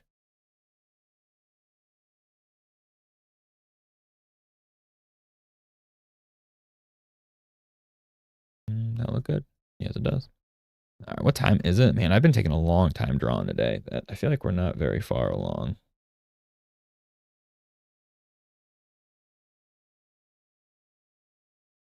That's okay. We made some good progress with Reed, though. I do like the way he's looking. I was hoping to have him much more done, but today I was just feeling really slow for some reason, and that's okay. You don't have to have the same goals every day. You can't get frustrated, especially when it comes to creative stuff. I've been trying to tell myself that like, if you get frustrated, it's going to look bad. You're going to screw up. You're going to have problems. But if you just let yourself enjoy the process and feel like you're learning and making good calls as you do stuff, it'll feel better. So right now I'm just trying to see, like, I don't want to add detail of his clothing and all that just yet necessarily, but I do want to understand how the shoe is shaped will help me grasp what kind of like whomp it needs to be, right? So right now it's very like a duck, right? It's like a flipper. I want it to feel more of a foot, which obviously he's stretching it, so it will look flippery to an extent, but I think really selling that downward curve from the shin down into the ridge of the foot into the toes will look better. Because the foot, I kind of need that bigger. But if we break down the shape of the foot, right, you basically have three shapes. You've got the triangle of the ridge. You do have heel, which is another triangle that usually cuts into that. And then you have square or rectangle for toe, right? Because people forget how much the heel actually sticks out. And they sometimes, you can simplify that shape really into triangle and rectangle if you arc that, but that still doesn't give the right energy. So what you can do is just look at it as like a trapezoid, a small rectangle, and then a triangle. So when you break the foot down that way, we realize we've got like ridge, toe, heel, right? Ridge, toe, heel. And then it can connect up. And then obviously this looks messy, but if you get rid of the lines that we just kind of guided, you look at that and you're like, oh, cool, dope. That's a foot. So I feel like that ridge is important though. This guy, that ridge, because without it, yes, you can do cartoony feet without the ridge, right? You can just have like a foot, right? And you've got, let's say it's got shoelaces, cool beans. And you've got like the heel of the shoe. You can maybe give a little curve to the toe part. And then let's say it's like a high top. Cool, right? Very fine. But that is a very distinct style. I feel like that doesn't really fit. Like that doesn't draw attention when you're drawing a foot. And that's one of the focal points, right? So it works if it's just kind of like a back burner foot. But if you're making that a focal point, I feel like we need to make this foot a little bit more noteworthy, having the ridge, having the shape dynamics a little bit more. So again, like we talk about, let's X-ray vision this. So if we're breaking down a foot, like we talked about just a second ago, this would actually be kind of like maybe here. I'm thinking, so this rectangle is the front. So think of like this part, if you're looking at it from here. So what angle are we looking at the foot? We're looking at it like that, maybe. Ankle. And then technically the foot would go like this. And then the heel being a separate part would kind of look like that, right? So again, we don't need to do this, but it helps ground the image in reality with like what we want it to look like. So here when we do that, we can see that like, so big toe, thinking this is his left foot, right? So big toe is internal. So like the bigger toe would be here and it would slope down. And it's sometimes just exaggerating that point, the toes, really can sell a cartoony, can sell anything really. Like when you're doing anatomy drawings and figure drawings and stuff, making sure you can quickly tell the person that it's the perspective and the correct like left or right appendage helps. So right here, this is definitely his left foot.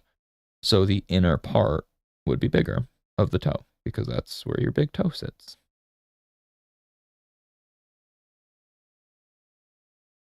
Oh my goodness. Like I said, when I double tap, it switches between eraser and pencil. However, my iPad's old and it doesn't read that half the time. So I keep drawing when I'm erasing and vice versa. Okay. A little better shape. Still feel like I want this curve to go.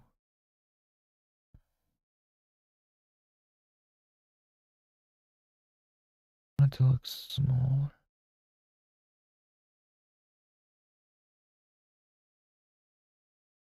Oh, that was supposed to be a race. So I felt like his. There we go. So what I just solved here was his knee area to his shin was really proportionally small compared to his thigh and quad area, like that area, this area in general, like the upper leg. So again, if we're looking at perspective, we want the closer thing to feel bigger.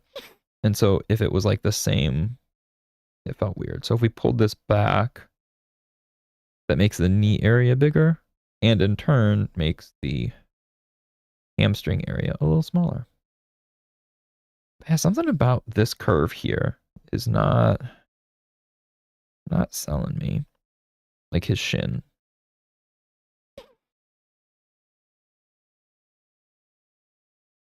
He looks like he got a big old curvy butt now. This ain't Sue Storm.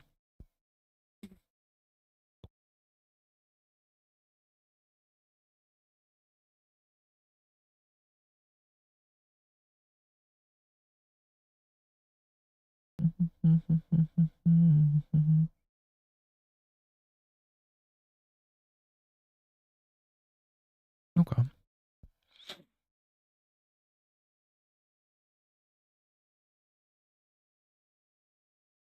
He looks almost too wiggly now. I don't know. What do you think? Again, trying to look at it small up top on the display.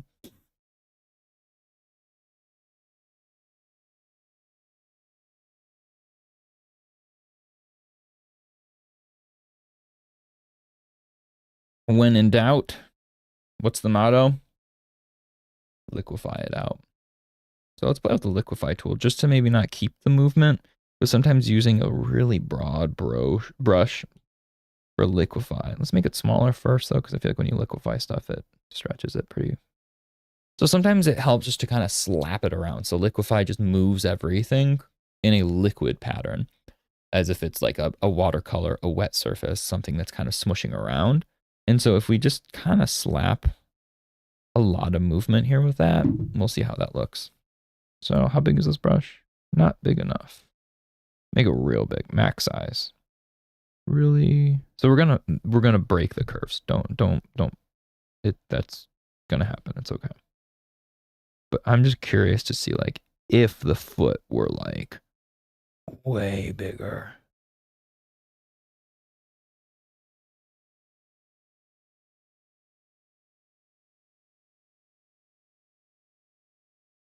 Arm up a little bit more. His head got funny looking.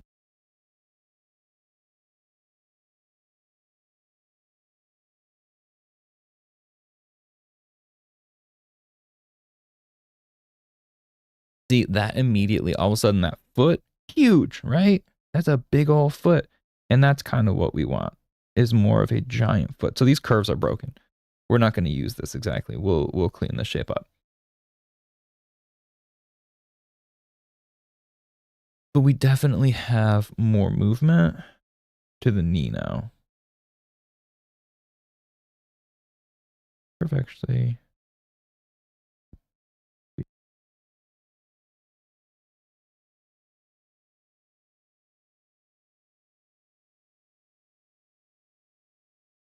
I really like stretching this leg up. A little harsh, that's okay. And now we've got a little bit better break of shapes. So if we're looking at distance to the eye, right? It's foot, it's fist, it's head, it's hand, right? Right foot, or sorry, left foot, left hand, head, right fist, then technically right foot way in the back there. But if we really stretch all this, I kind of like how more extreme all of this. Oh, did I just undo? Crap. I don't know how to redo in this mode. Whatever, let's just get the fist back to slightly larger. So bigger than the head is the goal, basically. Is all we really need. Okay. And then we'll need to curve this back a little bit more, his spine. And then what if we bring the hand in even more? So again, liquefy is just our tool. And then we'll readjust like for real. There we go. Now that to me for my money, that sells what we're trying to do a lot better. And we achieved it by like breaking what we're thinking in our head. So like when you start drawing, you get stuck in your head what you're drawing, right? This is what it looks like. This is where this lies. I already drew this line. But slapping on liquefy, it breaks it, and it's okay. You break the shit out of it, because when you break it, that's usually when you find what works. Everything's not rigid. Everything's not, super harsh like that. You need to break things and really play with these shapes to find what works. Don't be so beholden to what you think is supposed to be the case. Because more often than not, is not. But yeah, so I think that looks a lot more fun. So I think we duplicated, didn't we? Oh my goodness. So this is the old image, okay? This is what we had before. And then this is what we're going to look at now after we liquefy. You saw this like a couple minutes of just swooshing crap around. But that's a night and day difference in terms of the overall feel and perspective, right? Huge difference. And that's why it's important, like the face and other things like you don't do details, right? Because if I put details in, none of that would have looked right. But because I didn't put any details in, you can stretch the hell out of things and liquefy and move things around and then add the details after. So like here, since I do have a clean face on this layer, I probably will use that head. But what I can do is I can keep this layer, cut the head out, slap it on something like this. So what we're going to do is we're going to take this layer now, duplicate it as a backup to remember how cool that looks, right? That looks pretty cool. But also now we reassess and we can actually put some lines in over this to clean up. Because when you liquefy, stuff gets really messy sometimes. And that's, again, fine. We're working messy. But so like one of the first things is this, right? This curve got super borked when we were doing that. So if we stretch this curve back, so connecting from behind his like underarm to his butt all the way there, his lower back, much cleaner of a curve. Can actually even stretch this curve more. The butt curve. Patented butt curve. But yeah. Cleaner movement, 100%. This is too stark of a break in the line. So what if it's a flat? Does that look stupid? Yes, that looks really stupid. Get rid of that. harsher curve like this. And instead of being a massive overlap line, let's just allude to the line. We don't need to. But so here's an interesting point to make too. So we're going from one curve and like, think of a chain, right? Boop, boop. You're going countering each other, right? Chain links always are kind of like, the visual language is a curve, but it's also kind of hard because it'll go from this curve then technically to this curve. So think of like the legs and the arms and any of these limbs as a push and pull of curvature. So it doesn't need to always be, I know I was harking earlier about like keeping these strong curves, but like what if you counter the curve hard? So this looks like a smooth, so this is a long curve, right? His butt, this curve. But then it quickly goes from this curve to this, real sudden.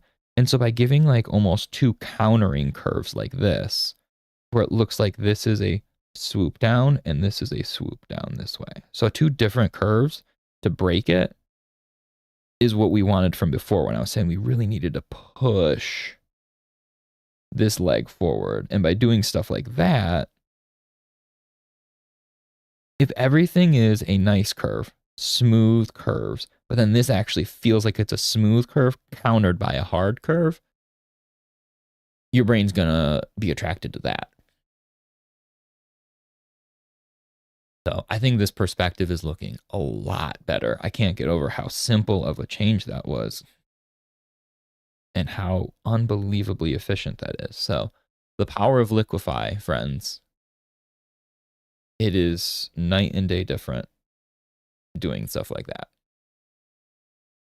So we've got the foot, so now if we're looking here, this hand, this curve is kind of looking ugly from before. So let's fix this curve now. Again, just kind of smoothing everything out after Liquify made it hella messy.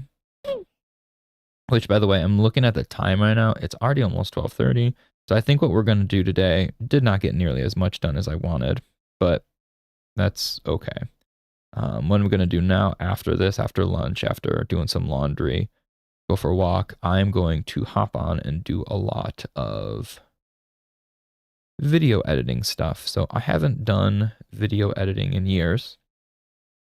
I used to do some stuff when I was younger. I did stuff at different jobs.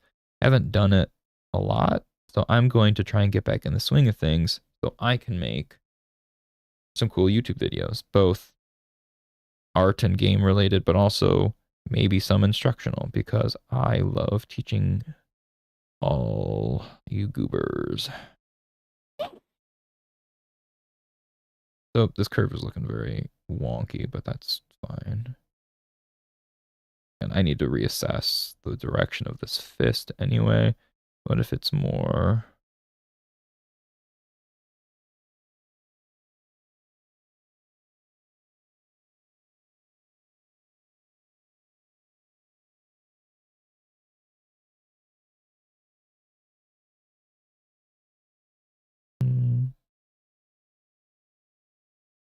Mm-hmm.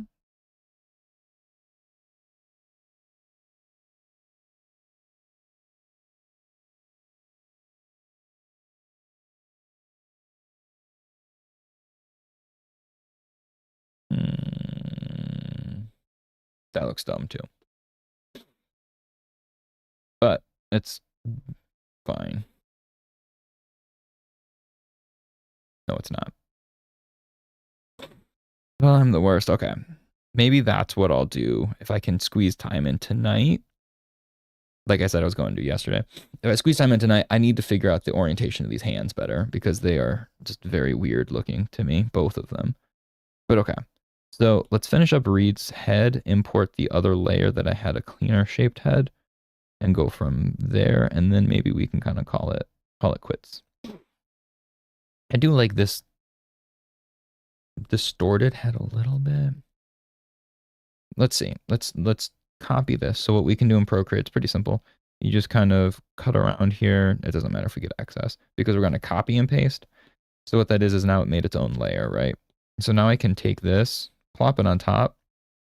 I can do the same thing with this head if we want to keep it just for, we have the duplicate. So this head can stay here if we want, but we'll do the same thing.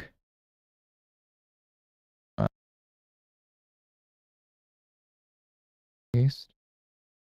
And then select.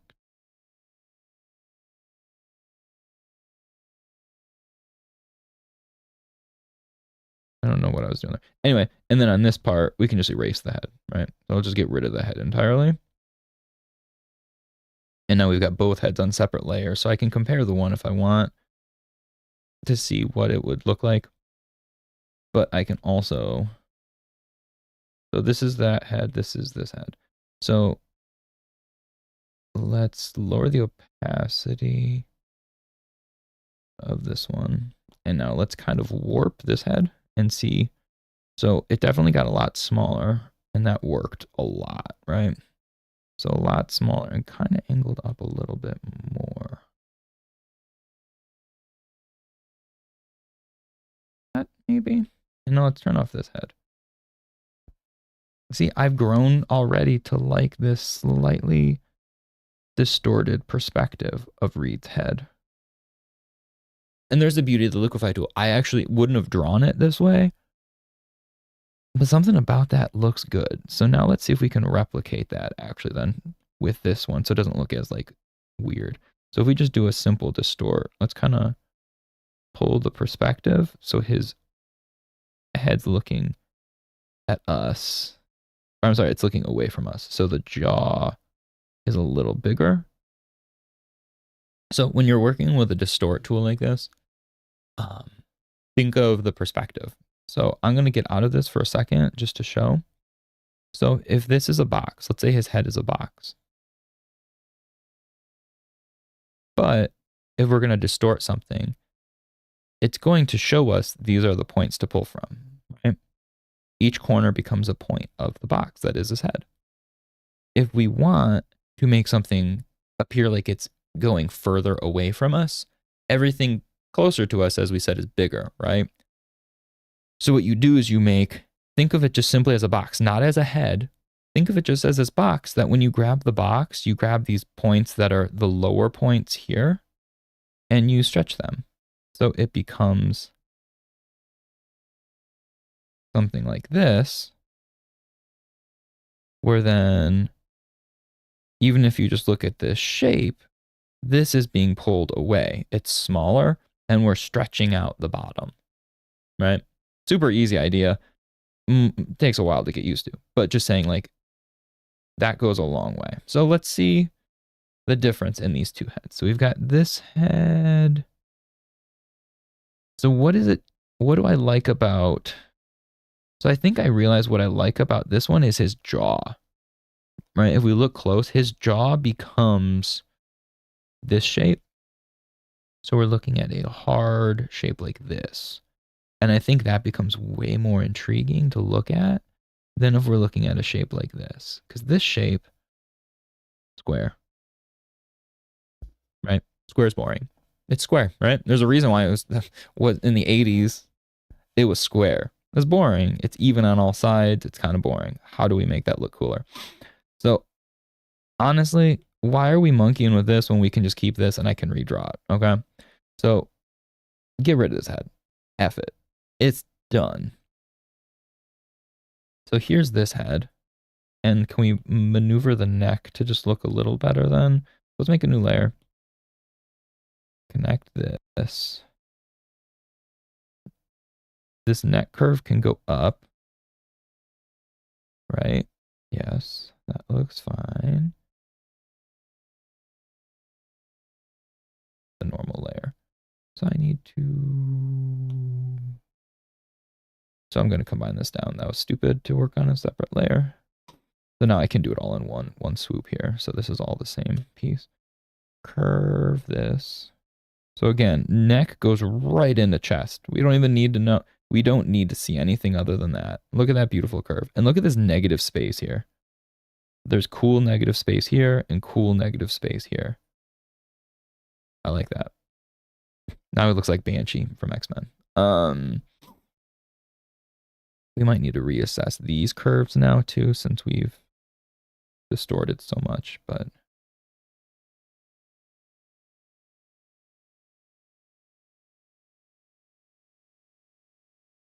one thing too, if you notice, a lot of my curves right now with him are doing this. One going in, technically one is going in and one is going out. Because if you do stuff like this, it's gonna, this looks weird. Keep that curve straight. Curve shape.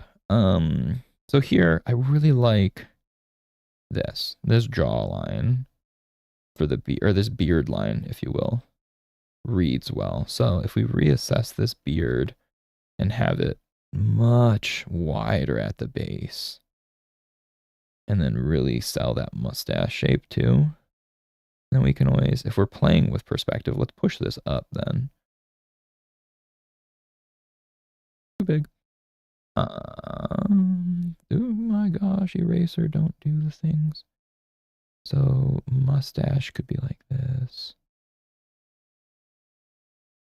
Connecting down. That looks stupid, but you get the idea of what we're supposed to be.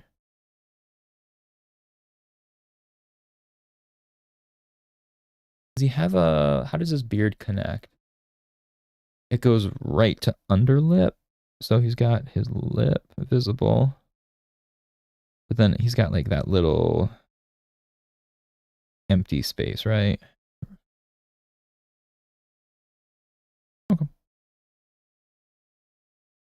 It's kind of more of a fun part. Like I like playing with all the shapes, but there's something about then like once you have an idea of the face, because we're human, right? We look at the face and that's what we connect to. So once I get to actually play with and draw a face, I love it.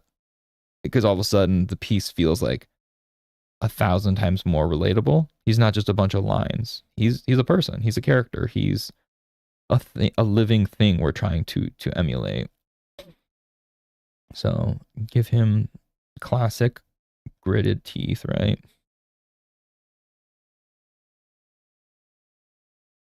With the single incisor wiggle, right? That always sells it. Just looking like a vampire, but that's how we do it. Maybe a little upper gum too, because he's so grimaced. That's, again, we'll play with that later. His teeth actually should be more curved. So it would go down. If his whole head is doing that, think of the teeth as it's a curve, right? Your back and your teeth go way far back. So it's a cylinder. The head, so if we had our two big circles from earlier, right? The two big circles, and you've got, let's do like the nose goes here, but technically the mouth space is a cylinder. So all of these actually wrap around. So if he's distorted so heavily with his face, the teeth can't be flat because that doesn't make sense. His whole face is distorted. Why would the teeth be flat when they themselves already are on a curve? So be sure to really push that. And then maybe we give even more upper gum then. Like he's super, super grimaced. You know what? Why it looks weird? I'm going the opposite. So I want to actually follow it this way. So the curve goes the other way. Because we're looking at it from down to up. So the curve would actually go like that, right? Yeah, that makes more sense. Boy. And like we said, he's got that little bit in the center point that comes out for his beard. So we can keep that. Because I do like the look of that.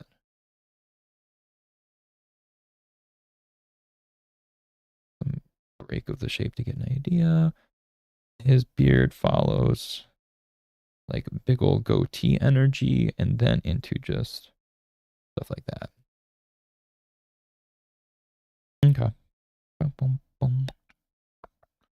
So he's got some swoopies and it goes into the sideburns.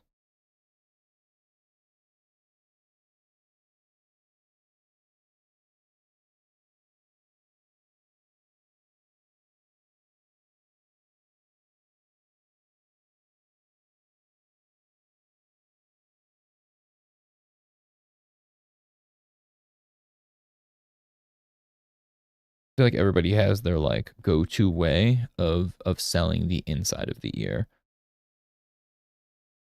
like with what simple shape. So it doesn't really matter because the ear is no one's looking at that.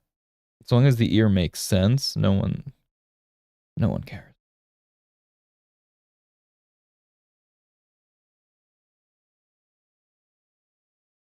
So he's got, let's say that's his gray, the white hairline there, and the hair can continue like that. I'm already getting ahead of myself. I kind of want to just see the collar energy. So if the collar is something like that, stretch it. Yeah, kind of looks good. And then his hair, like we said, is swooping. So let's get, so the swoop got kind of lost when we played with the shape. So if we keep that swoop more like this, right? Swoop, swooping, and he's got a lot of strays actually. And given the nature of his intense pose, that would continue anyway. Kind of like how not how exactly flat it became, but selling a more flat head does look good based on the perspective.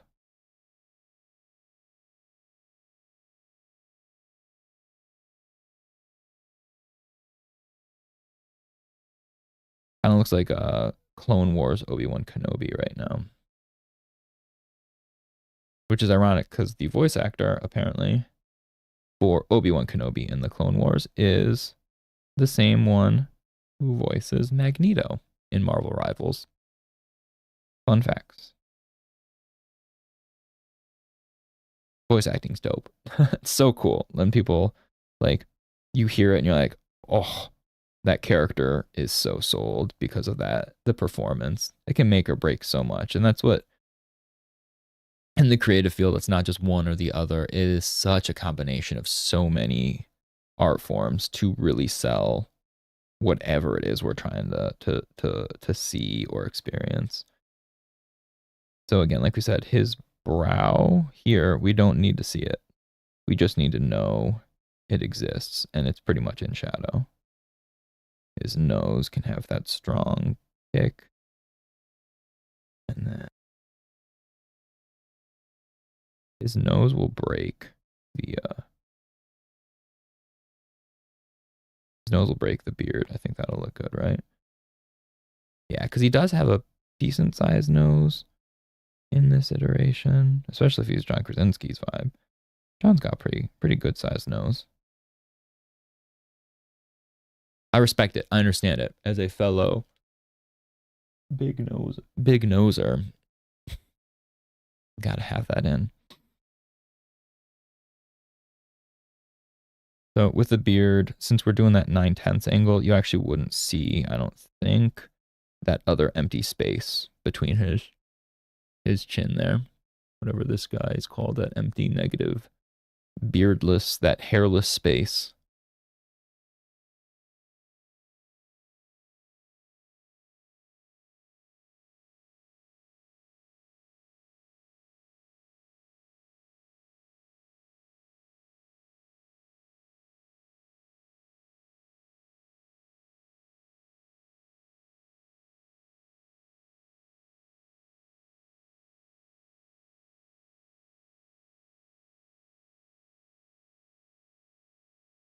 His hair looks really dorky for some reason right now.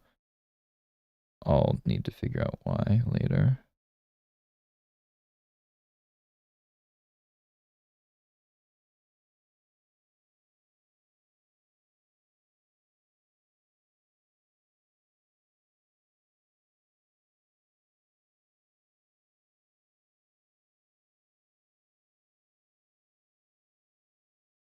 Eyebrows, pretty boring eyebrows.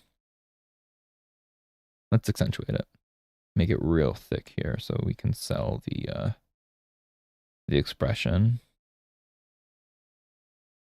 Pretty big though. That's why it looks weird. Let's cut it so the curve happens sooner. There we go. His head was looking like misproportioned because of how long that eyebrow was. All right, that's good enough, right?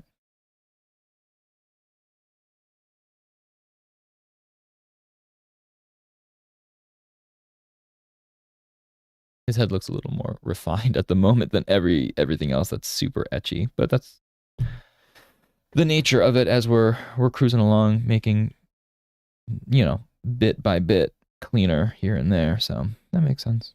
But this mustache is jutting too far out, I feel like. We need to pull that in. Give more layers, right? So here, everything else is all curves and clean. But then if everything is soft and clean, you know how you draw attention to the face? You give a couple more breaks in that shape. So he's soft and clean, and then his face has a little bit more going on.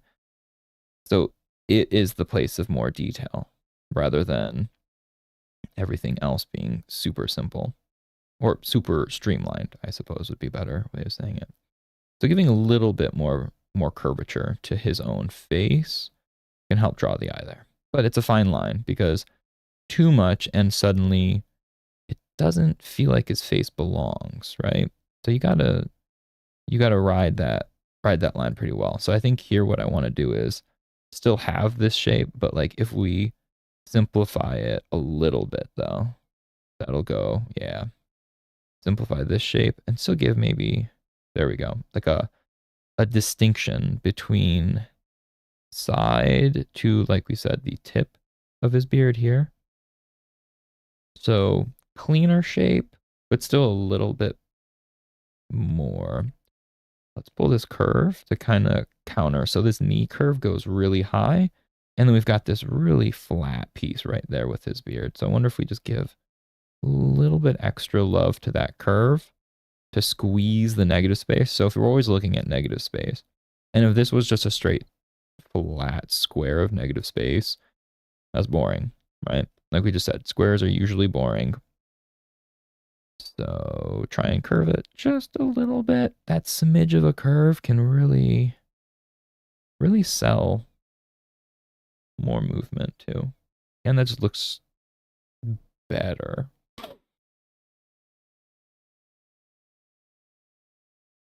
I also, for this, I made the brush way thinner or way smaller, max size. So that's why it looks so much more like fine point compared to the rest of the piece right now because I did that on purpose. It's easier to get smaller detail in real quick with a thinner brush.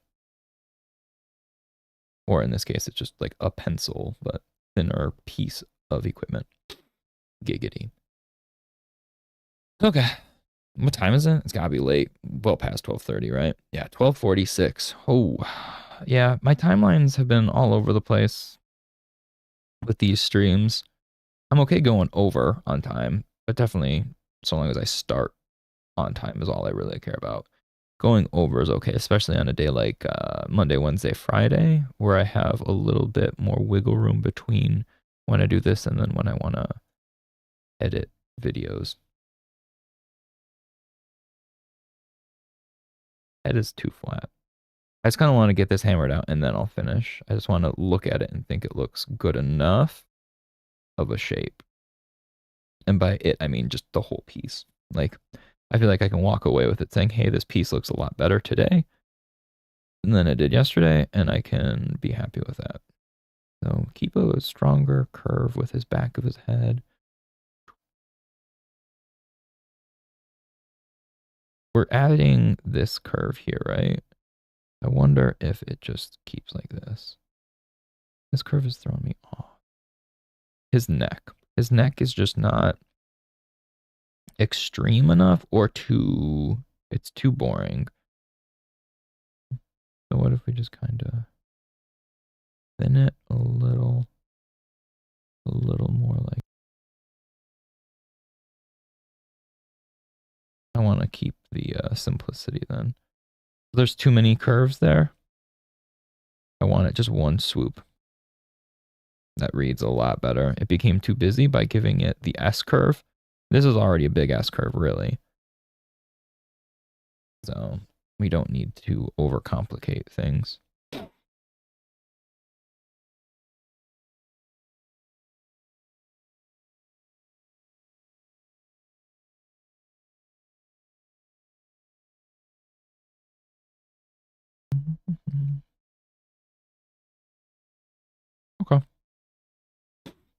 So I think his face looks a lot better now. Look at that.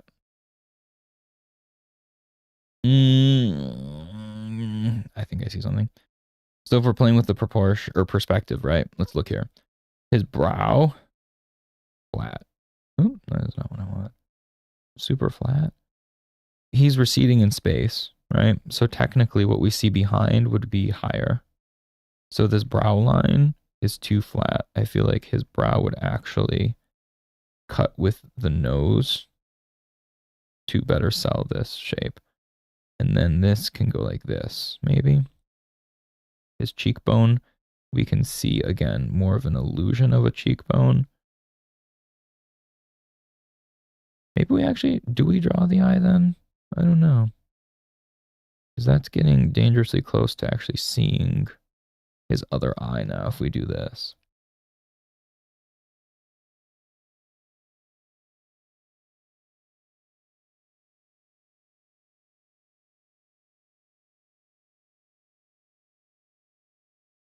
But can you see what I'm talking about? Where the forehead goes to the nose ridge.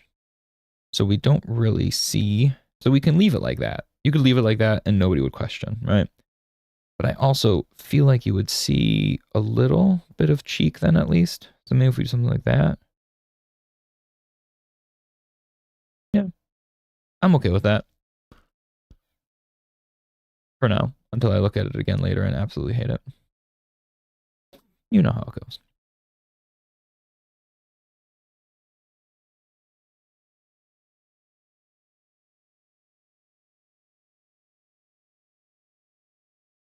Cool. Now he's not centered on screen very well. Moving my hair. All right.